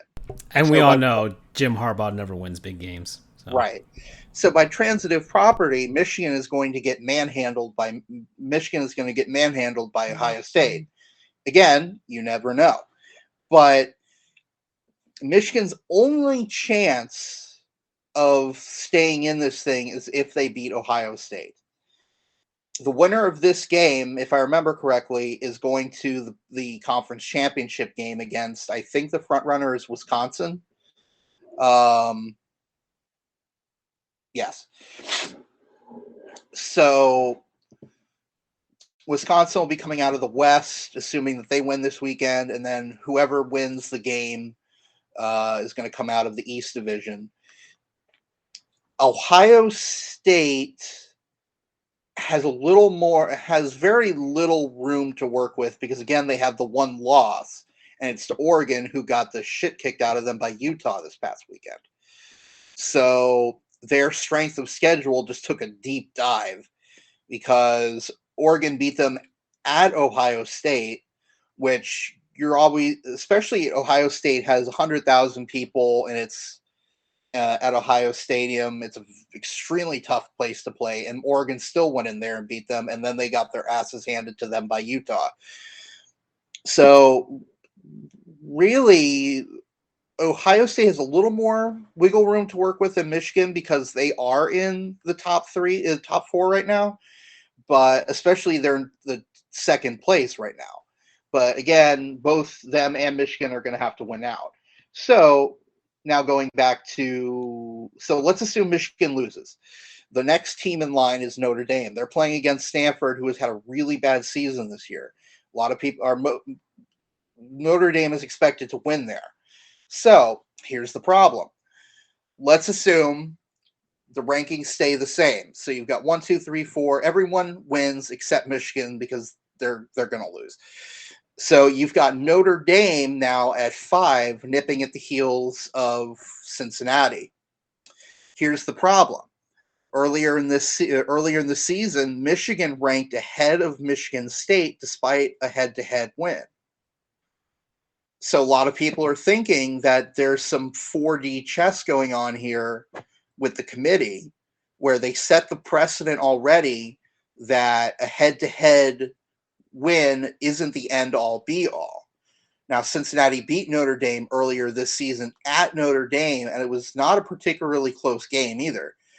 So logic would dictate Cincinnati should stay ahead of Notre Dame because they have that head-to-head, and both have been extremely dominant since then. But you never know.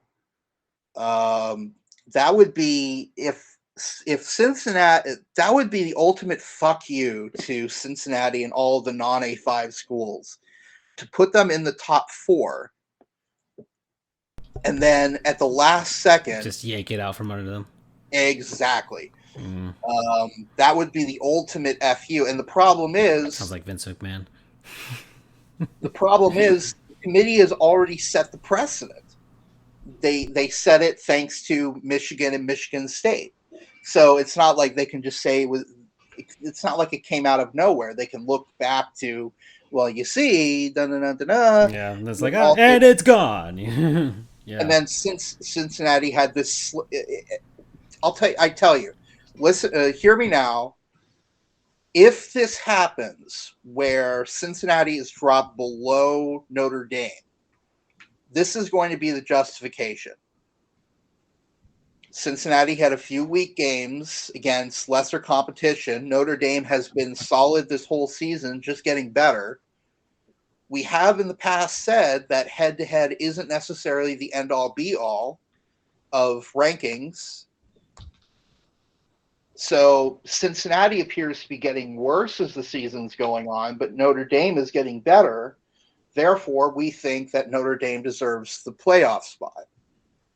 And then they'll just lose in the finals to get Exactly. back like number 25 or No, whatever. no, they would lose in the semifinal. They're going to get no higher than fourth, barring some massive shakeup in the top four, and that would put them. Again, let's assume here that Georgia wins out, so they win their finale, their regular season finale against Georgia Tech. Then they beat Alabama. Then Ohio State beats Michigan. So then Cincinnati would jump to 3, and then Notre Dame would jump to 4. So if everything else plays out like it should, Notre Dame's going to get no higher than 4th, which puts them up against Georgia, and they are going to get slaughtered. What I find fascinating, though, is let's say Cincinnati ends up remaining in 4th. Who knows? Maybe there is the jump where Notre Dame instead goes to 3 and then Cincinnati is into 4. Who knows? But which is certainly a possibility because it's a mix of that jump I was talking about. But Alabama probably losing the conference championship game against Georgia would drop them out. So that's also a possibility. But let's say Cincinnati is in 4th place. Who would they be playing in the semifinal? They would be playing Georgia. Who did Cincinnati play last year in the Peach Bowl? Georgia. Almost beat them. If it wasn't for Luke Fickell making a boneheaded time management decision, they would have won that game. And if they had won that game, they would have been in the top 4. Probably, if this season played out like it did with the addition of the win last year in the Peach Bowl, they're probably already in the top 4 for a couple of weeks now. So it'll be interesting. I mean, that'll be interesting because if Cincinnati can play Georgia like it did last year, and again, different teams. Georgia's completely different this year. Cincinnati is also very different. That'll be interesting. But we'll see. Unfortunately, UTSA, the other undefeated team aside from Georgia and Cincinnati, eked it out at the end against UAB. Meep. 34-31. It was a last-second win. I'll tell you. I wasn't expecting the Roadrunner. That's their. I know it's their team mascot. I didn't expect you to actually do the meep. Well, that's their rallying cry now. Is meep. That's their hashtag now. Is meep. So I just need them. I need somebody who's a dog. In any way, their mascots to just go rut-row when they're like sucking and losing. Is there a Coyotes in college football? Is there? Yeah, I think. Yeah. I think South Dakota is they don't go by Coyotes, they go by Coyotes. Okay. Which is like the coolest way to say Coyotes. I don't associate South Dakota with Coyotes, but yeah, okay. Hold on, let me see. Yep, I was right. South Dakota Coyotes. I remember the weirdest shit. But anyway, so that would be a great regular season game. Coyotes versus Roadrunners. That would be fantastic. They could have the Looney Tunes Bowl. Right. Oh, get this. I don't know if you guys remember, but back in the 90s, there used to be a Cartoon Network ran this alongside the Super Bowl. They had a Looney Tunes Bowl, basically. I remember that. I don't remember. I don't recall this, to be honest. Thank you for making me feel old as shit. If this is like way back when, I don't because I don't think we even had a Cartoon Network in my cable package a long time. I was just strictly Nickelodeon for a long time. I didn't have Cartoon Network till like the 2000s. But yeah, and then Did your parents not like you seeing the seductive ways of? I don't know. It was whatever the cable Johnny package. Bravo. I don't know. It wasn't there. No, I caught up on Johnny Bravo as soon as I found out who he was. I was like, oh, this man. I love this man. You looking at Dexter's Lab's side story character, the one with the caught monkey, up with that. and Powerpuff how she was in Girls. that latex. Yeah, a lot of stuff. Yeah. Mm-hmm. It's crazy. Looking back at it, I'm 29 now. Looking back at it, cartoons back then were so raunchy, and it just totally went over our heads, and that is fantastic. There's the don't go watching Rocco's Modern Life.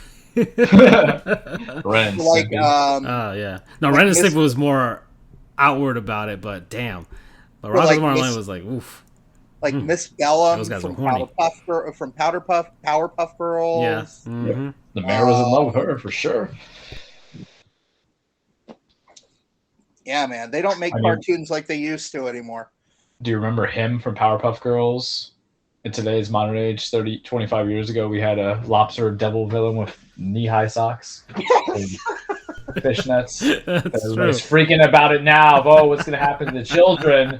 Whereas we had basically, the transgender devil out there. But people these days like to hate on everything. They don't let me love my lobster claw. I love it. I love it. But anyway, back to my main point. So yeah, we'll see. Still a lot to play for. I know that there's still the final week. Then you got conference championships. It's going to be very interesting. This has been a season filled with upsets. Not as much as 2007. It for a little bit looked like it might be going that way, but it's kind of settled down since then. But this has been a very crazy year. So we'll see. Well, I mean, there's at least a little bit of hope, right? A little bit of hope with Cincinnati. So that's what I'm gonna like. If they make the playoff, Andrew, if they make the playoff, I'm gonna buy a damn hat. I'm gonna buy a damn Bearcats hat. That's what I'm gonna do. Okay, put it out there on the line. Okay? That's your big, die on the mountain kind of thing. Yeah, no, and not one of the cheap like dad hats. No, I'm gonna get one of like legit like, the flat brim and whatever. I don't know if I'll get a snapback or fitted. That'll be my decision when that time comes, if it does come. So yeah. If they do make it into the playoff, I'm gonna buy a Cincinnati Bearcats hat. Okay. There you go. Did I throw that shade out to the Aaron Rodgers? I said if he won a Super Bowl, I'll buy a jersey or something. Yeah. Or was that a different shade? That might have been something else, I think. But because I know we were throwing some steam. I think it was last year. Like the NFC Championship. It was last episode. episode. Like that. Oh, it was last episode? Okay. Yeah. Because I remember we made the Boone equivalent. Oh, that's right. Mm-hmm. Okay. All right. Well, I want to just briefly touch on something else related to college football. So, Miami, Still against sucks, all odds, is bowl eligible. Manny forever, baby. Wouldn't be in the Dollar Tree Bowl. I mean, did you guys see that a lot of the old school guys, the alums, had like a little Zoom meeting together? About the Jonathan Gilbus just sitting in the corner. We got to kill this man. We're gonna go 7-5. I think it was like Ed Reed that decided to hold it or something like that. I'm not sure. But yeah, that happened. Miami is bowl eligible. Considering how they started the season, I don't think anyone was going to expect that. I think Manny Diaz just saved his job. Don't say that. Charleston Rambo saved his job. And Dyke saved his job. Charleston Rambo. So now, going back, so Miami, they wrap up the season against. It's Virginia, I believe. Or not Virginia. Duke. Okay. Duke. Yep, they're going up to Wallace Wade. How is Duke doing? They're trash. They're like 3-9 or 3-8. Oh, it's a perfect game for you guys to lose. Exactly. Which I need them to lose. That's a perfect trap game going up to Duke. Yeah. Yep, 3-8. So UCF, of course, bowl eligible. They won this past week in convincing fashion against UConn in the civil conflict. Yeah, you guys trudged out. Not the real trophy, a replica of the trophy. Right. which is sort of disappointing because I really would like to know Yeah. where I don't know. the original trophy Somebody is. probably tossed it into a broom closet and forgot it, and it probably got destroyed. But I think that it's lost to the sands of time. That or some booster has it and didn't really, like, give it up or anything. You know, you saw B's So comment anyway, there. let me see. Bob Diaco's clause. Bob Diaco's closet. I honestly wouldn't be surprised. But anyway, so UCF plays South Florida in the war on I-4. I'm pretty sure Diaco's claimed he, in fact, actually does have it. Diaco, if you're somehow listening to this, give us the trophy, please. Please, we beg you. We want the trophy. We want the precious. So that's UCF. They have a chance of going 8-4 on the regular season, which would make them the winningest program in the state for this season. Because Miami's best regular season record is 7-5. I had to do some math there for a second. The other big four are Florida and Florida State. Trash. This, boys, my friends, is the most important Sunshine Showdown for both teams in quite some time. It's pretty pathetic it's gotten this far down for both of them, but I'm ready to slather myself up Saturday if this actually happens. Let me explain why, gentlemen. Both teams are 5-6. Winner goes to a bowl game. Loser stays home for the winter. And all they have to look forward to are final exams. No bowl swag, no nothing. Yeah, I'm ready for it.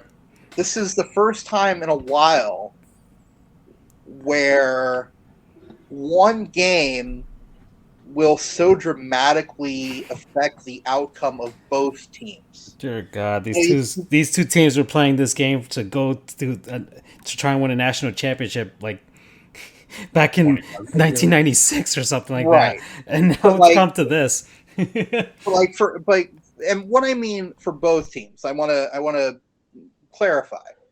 You know, in 2013, FSU played the game with the national championship on the line. They lose, they drop out of the one spot, they don't go to the Natty. Florida, same deal. You know, back in 2007, 2008, their last regular season game was against Florida State.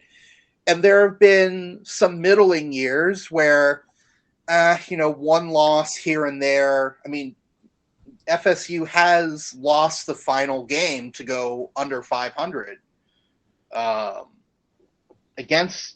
That was their way. Beating Florida was their way to get into bowl eligibility, but they lost. But Florida was already solidly in bowl eligibility, even if they weren't, going to a New Year's Six bowl or anything. Here, it's truly a case of loser go home. It's going to be extremely exciting. And believe it or not, I have not watched a Florida State game in quite some time. I will be watching that one because there's a lot on the line there. Of course, Florida is favored because they almost beat Alabama at one point. Florida State hasn't really had a lot of big wins this year or close losses against good teams. So we will see. That'll be very exciting. Meanwhile, Dan Mullen, head coach of Florida, he gone. He's out. Yummy. And it's not a situation like Butch Davis where he was allowed to, where he coaches the final games of the year after he was told that he wouldn't be coming back. No.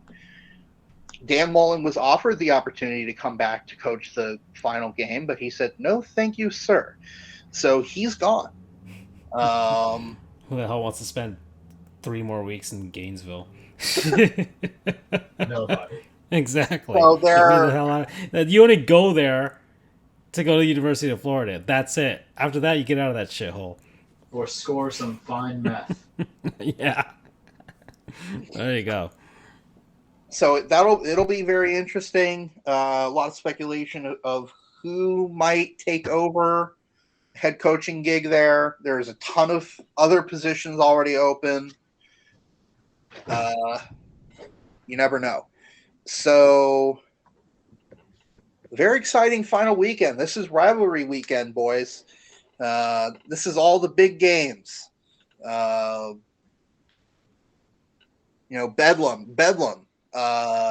Oklahoma State. Very. It's been a while since Bedlam has been such an important game for both programs, because And there it is on the screen. There, one is number 7, one is number 10.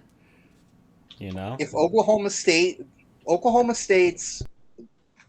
and the Big 12 conference, for that matter, they are the one remaining hope for that conference to get into the playoff. And it's the chances are still not that good. Because let's see, Michigan loses, that'll push them up 1 spot to 6. And then you've got Notre Dame ahead of them. The odds are not good, but they are the last chance. Oklahoma, barring some incredible thing, is not going to get into the playoff. So a lot of, like I said, very interesting, very exciting rivalry weekend, and we're going to see how this thing shakes out in just a couple of days. Mm-hmm. All right. That's our run through of college football. Very thorough, Andrew. Very thorough on this one. All right, Thank you. Okay, guys. So how do we want to do this? Do we want to go on Thanksgiving discussion? Or do we want to end with a cage? I'm not sure. I will give you a very brief cage. All right, we'll do that. Thanksgiving We'll do that then. We'll head on over to the cage, and then we'll get into Thanksgiving talk, and of course we'll do our thankfulness that we always do every year when we get around this time. Okay, Charles, let's get into it. All right, welcome everybody to your weekly True Facts, The Cage with Charles. A very quick, very abridged version. As you know, wrestling is not fake. It is scripted. It's a stage fight. It is a song and dance. It is poetry and motion about men and women trying to beat the holy hell out of each other, establish their legacies, win some championships, steal Vince McMahon's golden egg from Red Notice because Netflix paid him a ton of cash to put in there because he's a money mark, and all of those other fun things. Now, we said it was going to be abridged. Why is it going to be abridged? Not a lot happening. So we're going to do this right. AEW, wait and see. We're just coming back from the Full Gear pay-per-view. We know that certain things are coming to fruition. We're building up the storylines. We might be getting MJF versus CM Punk. Sign me the F up. But I also kind of want Eddie Kingston and him to continue. That's my AEW comments right then and there. Kenny Omega is going to go on some surgery, vacation-wise, heal up, go from there. Matches be happening, but nothing to kind of go for. Tune in on the final episode, and we'll or the final season finale episode. We'll stage as that for more insight. Impact, nothing going on. Ring of Honor, I feel bad. They're taping the final episodes because, as you know, and Andrew, I don't know if you're there with us, Ring of Honor is closing down shop for a bit. So anybody who has a current contract that runs at the end of the year are getting fired, and they're not going to get the money. So there's a lot of people who are basically saying, hey, it's like walking in Deb's head. It's Dalton Castle, Matt Taven, longtime mainstays, and it just means nothing now. Jay Lethal's on AEW, so maybe some of the other guys and gals are gonna go elsewhere. They could also go to WWE because they fired everybody. Yeah, we talked about on the show the releases last week, right? And I was like, I hate this. I don't remember. It's been a long week, but yeah, just a reminder. WWE side, people be fired. Vince McMahon goes make money. Survivor Series was this weekend. I didn't watch it. Every year there's like 2 throwaway pay-per-views. And there was no real story coming into it. I heard Roman versus Big E was very good, as were the Survivor Series matches. But I have better things to do. Charles is watching Wheel of Time, which is not good. And I've listened to that audiobook the entire series, and the show is just not a good adaptation after 2 episodes. Charles is watching Cowboy Bebop. That's an interesting adaptation. Let me finish it, and I'll comment on it. because Francisco and Andrew know how excited I was for that because Charles did his whole rerun of Cowboy Bebop. I think I non-sponsored them 2 weeks prior, maybe, if memory serves me right. If not, I'll just give a side love non-sponsor. NXT, they have War Games December 5th. That'll probably be where we end the cage on predictions, even though I have not really been following NXT religiously. I know what's happening, obviously, because it's me. But interesting thought processes that are coming into it. Vince, Survivor Series is such a throwaway, but I was right in my predictions, guys. Raw was the winning side. They won 5 of 7. And, of course, Roman had represent SmackDown. They teased Rock as the 25th anniversary of him being on Survivor Series and coming into it for the years in WWE. And, of course, nothing came to fruition of it. But they're going to tease Roman versus Rock for a while. It'll happen after Roman finally loses that belt to Drew McIntyre eventually because I can't have nice things in my life. Yeah. Watch wrestling. That's all I'm going to give you on a very abridged part of the cage because I'm about something bigger right now. About that turkey. We're going to be talking to Charles, I have a quick question for you before we move on. Yes. Did you see that tackle? Oh, yeah. Okay, I could comment on that. Sorry. I forgot about it, and it was in my notes. So a fan went to tackle Seth Rollins and Raw yesterday, and this is like the second time that I've seen a fan come near Seth. And I don't know why. I've heard rumors, and we do not buy into rumors, good sir and gentlemen and ma'ams out there. But so some guy on Raw just goes and tackles Seth, and Seth put him like a guillotine hold to hold him back. And that guy's very lucky because Seth Rollins, the TV, when you do the camera far and away, does not make big people look big all the time, especially in wrestling when there's superior, bigger people. Seth's kind of a big dude. And he gonna wreck that. He was gonna choke that guy out. So it's a very scary situation. And then, you know what? Damn, I thought it was gonna be a bridge thing, but now I'm gonna talk about toxic masculinity culture. So we're doing this. And then Chavo Guerrero, the nephew of Eddie Guerrero. Chavo's kind of loved by me. I don't think he's the greatest thing of all time, but I can respect Chavo. So Chavo goes up and said, "Hey, remember when wrestlers used to be like men are tough and stuff like that, buddy?" There's no business for a fan to even come through that barricade to physically tackle a performer.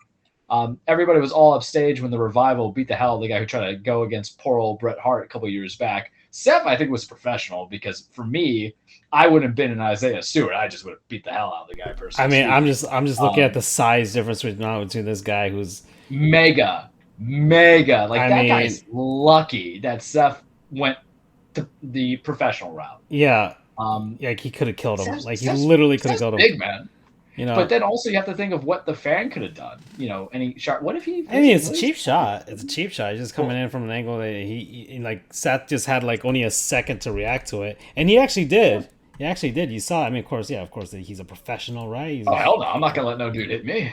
And so, he actually, as you see here, I'm doing it on the screen here for the audio version. The guy's coming in from his from Seth's right side here, just from he's got a camera in his face, so he's playing to the camera at this moment. The camera guy's going, and then this guy just comes in from his right, just out of nowhere, and Seth kind of sees it. And he's got about maybe a second to react to it, and he does. He takes the impact easily. And of course, this guy's probably throwing his entire weight onto him, of course. But of course, Seth Rollins has all the training in the world to handle that sort of an impact, of course. But it's still a person who's trying to come at you. And you never know. He could have had something in his hand, right? A bottle or something like that. The guy was obviously arrested for aggravated assault, and then another charge in New York, which I think they put as disrupting cultural something. It's weird. It's an actual charge, and I would go into it. And I like Seth too. Seth is actually part of my feud of the year. That's a spoiler for my end of the year stuff because I as you guys know, I'm accumulating things for the cage list for end of the year, beginning of the year stuff. But and on TV they of course they showed it, but and then of course they were just turning it away from the camera. Okay, just cut away to something else, But there's no business for it. And then you guys gotta remember, wrestling's kind of weird. About a year and a half ago, Sonya Deville had the stalker. If you guys remember that case, where he was literally found where she was, had zip ties, stuff like that. So I don't know what people's problems are. I'm not going to do the media spin and automatically say it's mental health, bad people, or anything like that. But I'm going to bring it back to Chavo Guerrero. No, bro. Nah, bro, you don't want none of that smoke of some dude randomly coming across you and hitting you or tackling you or doing anything like that. And also, let's be honest here. The problem, poor thing for Seth is in today's day and age, everybody sues everybody. So imagine if Seth just went harder on that than a normal person would, and then he just pops that guy's shoulder out. Then he's getting sued. It's not self-defense if you use too much power. Yeah, because you can see it. That's just how we are in today's legal system, and we're very litigious, right, Ramon? Full the circle. Even in my own segments that I'm known for, that I can't escape that man. Son of a bitch. It's a very litigious word. There's so much of it. But Chavo Guerrero. What city did this happen in? Where was this? Brooklyn. So of course. Of course. Nets fans. Oh. Yeah. He's like, what did he say about Kyrie Irving? Just hitting him. That's my own storyline drama that I'm believing. I'm believing that guy is sensitive because Kyrie Irving doesn't love basketball anymore, and he's just so angry. He brought out to Seth Rollins in an imaginary sense. Anywho, that's what happens. Chavo, you're also got a goon, so I'm gonna just do a twofold on that one, and that's really what I have for you on the cage this week. Okay, guys, so we're into this discussion now, and so we always get around this time of year, right? It's Thanksgiving. We always give thanks to everybody that watches our show. Thank you for watching us. Thank you to all of the actual sponsors who somehow sponsor this show. McDonald's only did that McRib spot with us once, and it was done afterwards. We butchered it. I can't blame them. It was the worst ad read we've ever done. I'm not going to eat a McRib. Yeah, that was bad. We were really awful on that one. So McDonald's ain't coming it's bad, but we won't sell out. Yeah. No, it's true. We did give our actual feelings on it and everything. And look, it wasn't that bad. We just don't get this one item. You can get something else from McDonald's. It was cool, right? It wasn't like we were saying anyways. So McDonald's ain't coming back, but everybody else, thank you for sponsorships and stuff like that. Money we make. The one patron that we do have, Awesome Jackie Dude, thank you for that. Of course, our loyal guys, BU, Freddie, of course, thankful to you guys as well. Thankful to everybody. Thankful to all. Man, we are in 44 countries that we've had our show listened to. So that's a thing. Take over the world. So that's a thing, right? That's not an easy feat, And I talked about this before. People who make podcasts, they don't. Statistically, they don't get past 7 episodes. And look at us, we're at 123. So it's been good. It's been cool. So yeah, we're here, and I'm thankful for you guys for being here. So thanks to everyone. So that's my spiel there to get us into the real discussion, which is about the food, right? And we talk about this every year, and this is always a glorious occasion. And you know us. We know we love to talk about all the delicacies that we like to eat. But here we are. But of course, there is a sports angle to the start of this discussion, everybody, because Charles brought it to our light, and it was thanks to somebody on the New England Patriots. Just a likable team. Yeah. Just a very likable team. And now oh man. Isn't that, man, it just feels so weird to just kind of be like, that's a pretty good squad that they got over there. I don't really mind anybody on there yet. So, and they're in my division too. Well, actually, I'm not a Dolphins fan no more, right? That's right. I'm an Eagles fan, baby. Yeah. There we go. Anyways, Charles brought this to light.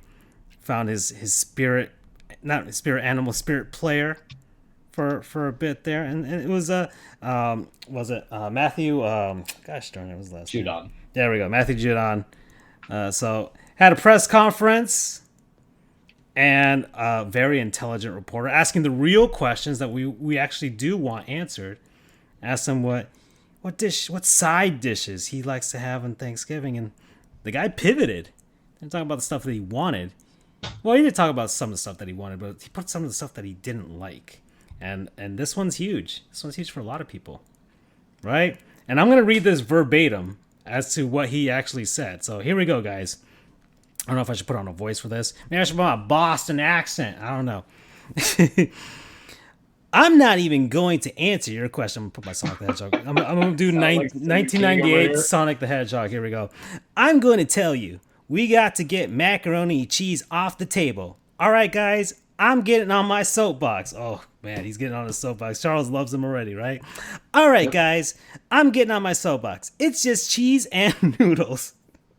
It's not that good. Let's be honest, guys.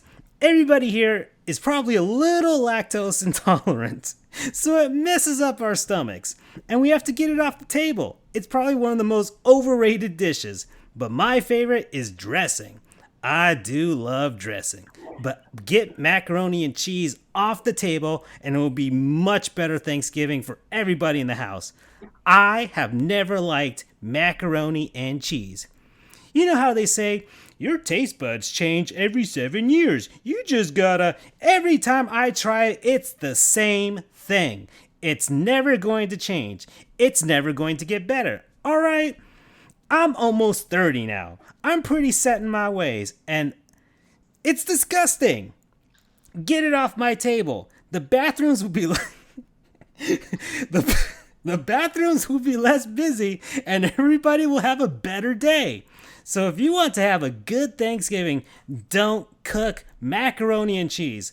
My whole family loves it. My brothers and sisters. My mom cooks it in a big pan. They know not to put it on my plate, or that's fighting words. All right? I'm going to have to fight everybody in the house one by one. And I will wait until they eat their macaroni and cheese, get sluggish, and then I'm going to whoop them. I love them. Like, I'm sorry. Like, I'm gonna support all. I'm gonna support the flair. I'm gonna support the thought. I'm gonna support. And I like mac and cheese. I had mac and cheese for lunch today when I went to the barbecue shop. But I'm gonna leave with this to go with controversy. Support my boy Matthew Junon. Mac and cheese has no purpose to being there for Thanksgiving. Part of Thanksgiving side dishes and main meals is stuff that you don't normally eat, in my opinion. Mac and cheese is an everyday commodity that everybody has. I don't get the fixins every day. I don't get yams every day. I hardly eat collard greens, but I don't get that every time. You know what I mean? Asparagus or whatever other mixtures that come into it. I don't get pies. Like mashed potatoes. I mean, yeah, you get them with KFC, but it's different for Thanksgiving. Like there's more of a classiness to it, you know? Yeah, because it's less dumped with gravy. You know, exactly. In that sense, and it doesn't taste cheap and artificial because usually people make like real mashed potatoes. Whereas if you're just me at home, it's like, all right, what is the puffin goes into? But Matthew Juno's right. When it comes to the table, we don't need that because it allows time for different kind of decorations, you know, and it is just noodles with cheese. And I'll tell you now, this is super controversial. All mac and cheese tastes the same, almost, because if they use like the standard cheese, unless you go to the gourmet places that either do cheddar bits or they use bacon bits. Yeah, and like they're still good, but at the end of the day, the noodle's always going to taste the same. So I'm with this. I support it. I get it. Gun to the head, you know, you got to eliminate something. I'm going to look at you kind of weird if you bring mac and cheese to the table. I don't think I've ever had mac and cheese at a Thanksgiving, but at 32, I don't have traditions. But if I ever got into that wife, kids, white picket fence mentality, there ain't going to be no mac and cheese at it. Because if I could just make it every day, what's so special about it? I have never. I don't think my family. And there's people who do it. Like, and maybe, I mean, we probably have them now just because the kids like it and stuff like that. But but it's not like, you know, that's a kid's thing, right? So, but like, I've never, heck, even growing up myself, I never associated mac and cheese with Thanksgiving. Never really had it on the table. I didn't think if it was, like, I didn't know people did that. Like, yeah, I've been to a steakhouse, they've had mac and cheese. I've been that sort of stuff, but I don't associate it. Like, it doesn't connect with me at all, and I don't understand how this happened under my nose. But then again, I haven't watched The Sandlot, so what the hell would I know? So yeah, you're kind of backwards in your ways. Yeah, I finally got a PS3, so yeah, you know, like that's me. And I found this list here, and we're gonna go through it here because this is our Thanksgiving show, so we got to go there. So it's a list of the most popular Thanksgiving side dish, according, you know, quotation marks, in every state. So we're gonna go down this list and see what we agree with and which state are full of heathens. So Utah's most. Remember, I was almost going to separate from my family because I forgot the mashed potatoes, and I'm making known now. That was last year, wasn't it? That was last No, year. that was 2 years ago. Yeah, but I remember. And then it's this year. I was appalled. And then my sister. So my sister's my pregnant. My sister's pregnant and near due, and she's kind of been like hormonal. And listen, I know she head baddie in charge, but if there ain't no mashed potatoes because someone forgot it or pregnancy brain, as I've been told by her and clients in life, I'm just gonna up and leave. Like, no, we stand on our feet, man. But go down this list. Yeah. All right. So Utah, their favorite side dish is rolls, which Those are good. Yes. Crescent rolls. Yeah. Yes. So rolls, bread rolls that go on the side. Yeah, those are good, of course. Absolutely. Yeah. My brother-in-law loves this specific one that, you don't bake them fully. He always liked them just like that touch, a bit of a raw doughiness to it. That's the way he does it. I like a little crunch to mine, but he likes it nice and like. I like it right. I like it just between where you guys are. Okay. Just when it's the beginning of being cooked. Yeah. So that before it gets brown, right? Where it's just like right there, Yeah. Side note, Andrew, what's your thoughts on mac and cheese, real quick? In general or as Thanksgiving? In Thanksgiving. I've never had it for Thanksgiving. Yeah. All right, Matthew Judon, Okay. you're correct about everything. Yeah, but man, But I love mac and cheese. Yeah, But I've never had it for Thanksgiving. Yeah, and I don't think Matthew Judon, I don't know, maybe he actually does legitimately hate it, and it really does bad things to his stomach, so that's fine, that's his thing. But, What's different? know, It's one thing if it actually causes a health issue with you. It's another if you just don't like the taste, which, all right, fair. But not all mac and cheese tastes like Kraft. True. Yeah. Like, And it just doesn't deserve to be at the Thanksgiving table. Yeah, it doesn't seem classy enough for that, right? At least for Thanksgiving. And that's sort of like, this is a one-time occasion. I know some people go big on Christmas too, but it's Thanksgiving's the meal of the year. So, yeah, it doesn't seem like it should be there. Anyways, let's move on here. All right, so rolls were actually deemed the favorite side dish in Idaho as well, Wyoming, and New Mexico. They also ranked high in West Virginia. Time out. Mashed potatoes are not the top side dish. Oh, in Idaho? I guess not. Maybe they have so much of it they're just sick of it. So, Yeah, maybe. So there you go. Montana is green bean casserole. I'm meh on green bean casserole. Yeah. Colorado and Nevada. Tastes good. Yeah, Colorado and Nevada got mashed potatoes there. All right, I'm Definitely. team mash. It's a requirement. Yeah. So here we go. All right, here's our mac and cheese states, everybody. Places to avoid, and we got some mashed potatoes here as well. So these those were the top two, tied for the side dish of the most states at 10 each. Both of them have 10. So many of the mac and cheese states were in the South. Of course. Makes sense. Vermont was the only state that supported cranberry sauce. I don't like cranberry sauce. You don't eat it by itself either. It's a topping. I don't like cranberry. My dad loves that thing. He loves the gooiness that comes out of the can.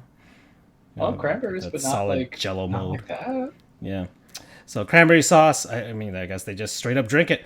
Broccoli casserole up in Kentucky. That's interesting. I've never had that. Yeah, never had that. That is gonna be killer in the bathrooms later. Cranberry sauce for Vermont. Cream corn in South Dakota. I can get behind some cream corn. I can get behind it. Yeah, I can But if definitely. it's too runny, I'm not about it. No, you need a perfect balance. No, because then it's just sloppy water. Ugh, that's gross. It's soup. It's corn soup. Dressing for Alabama. Where's Matthew Judon from? Actually, where is he from? Well, I don't know. Let's look into that first, because we have to figure out where he's from, because he talked about dressing. That was his favorite thing. So if he's But from, were we speaking about dressing, like salad dressing, or let's see. I don't think it's salad dressing. Dressing is another term for stuffing. Yeah, I think that's what it is. So Matthew Judon. we love stuffing. Yeah, he's from Baton Rouge, Louisiana. Oh yeah, That's where he is from. Okay. And where is he? He played out in Grand Valley State. That's where he was drafted from. Okay. So, all right. white gravy for Arkansas, that makes a lot of damn sense because that's what we make for specifically my brother-in-law every year. My So sister, what's white gravy? It's it's gravy that's white. yeah, it's got Is there a special kind of meat? it's or got anything it's else got used? eggs in it. It's got some pork and stuff like that. It's actually it's pretty damn good. I like it myself, to be honest. I like it myself. So my Like I feel like sister, I've had it. I just need to see it. yeah, yeah, gosh, if I remind myself, if listening back on this episode, I'll try to take a photo of it. Because my sister literally verbatim copied the recipe from his mother, and we make it every year. And I actually like it. It's actually pretty good. So, yeah, that's Arkansas. Dressing is different than stuffing, which pulled 6 states. Oh, so there it is. There's a difference between dressing and stuffing. We got to figure out what's the difference then. Yeah. So what's we're gonna look this up while we're going down. This is very scientific, and I like this. This is a sports show, everybody. This is the best kind of learn to go. Okay, they didn't specify what 10 states were the mac and cheese states and which ones were the mashed potato states. Oh, that sucks. I want to see that. I'm going Thanksgiving dressing. It looks like stuffing. I guess maybe there's I don't know.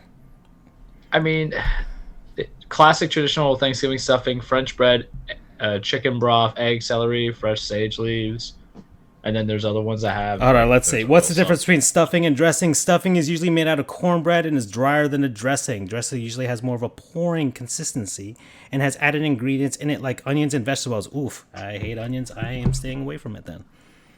I mean, this is basically like a bread casserole. So there you go. And yeah, guys, I don't know if there's anything you guys want to talk about more about Thanksgiving. If I don't have mashed potatoes, I will just divorce my family fully. I'll go become family with Francisco's family. Yeah, come on down. Have some white gravy. Yeah, they're gonna give me white gravy. All right. Some white gravy Okay. here. I think we talked about last white year. meat anytime. What happened, Yeah, so Andrew? that was good go-to. White meat or dark meat? Yeah. It's always dark meat. Damn right. Yeah. Okay. So out of the meats that I get, because you got the ham, you got the turkey. I mean, I used to be so much more excited about the turkey, but I'm actually more into the ham lately now. Like the turkey, I will eat the leg. That's what I get. That's what I always get. But I don't know, man. I don't know if it's like the tryptophan or anything like that, but I just can't do it as much anymore. I can do the ham though. I can definitely do the ham. So there you go with that. And let me take a look at this. Oh man, Lightning are spanking the Flyers right now. So there you go with that. It's 4-0. 4-0 in the third. So that's good for the Panthers. The Panthers play them tomorrow on the back-to-back, so that's going to be fun. And let's see, how's our beloved Miami Heat doing, Charles? They won? Okay, because they were down for a bit against the Pistons, and then they came back. Okay, good thing.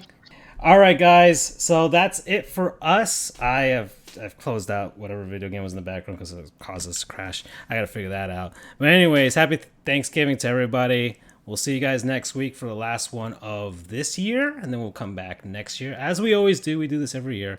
We take a little break. We have some fun. We got Hanukkah. We got Christmas. Come back after New Year's. So have fun. Stuff yourselves. And stay away from the mac and cheese. Bye-bye. Good night, everyone. Happy Thanksgiving, folks. Follow us on the Twitter, FJOJR, Charles is True, Deb Frijoles, because we are going to take some vacations, but they might be tweeting.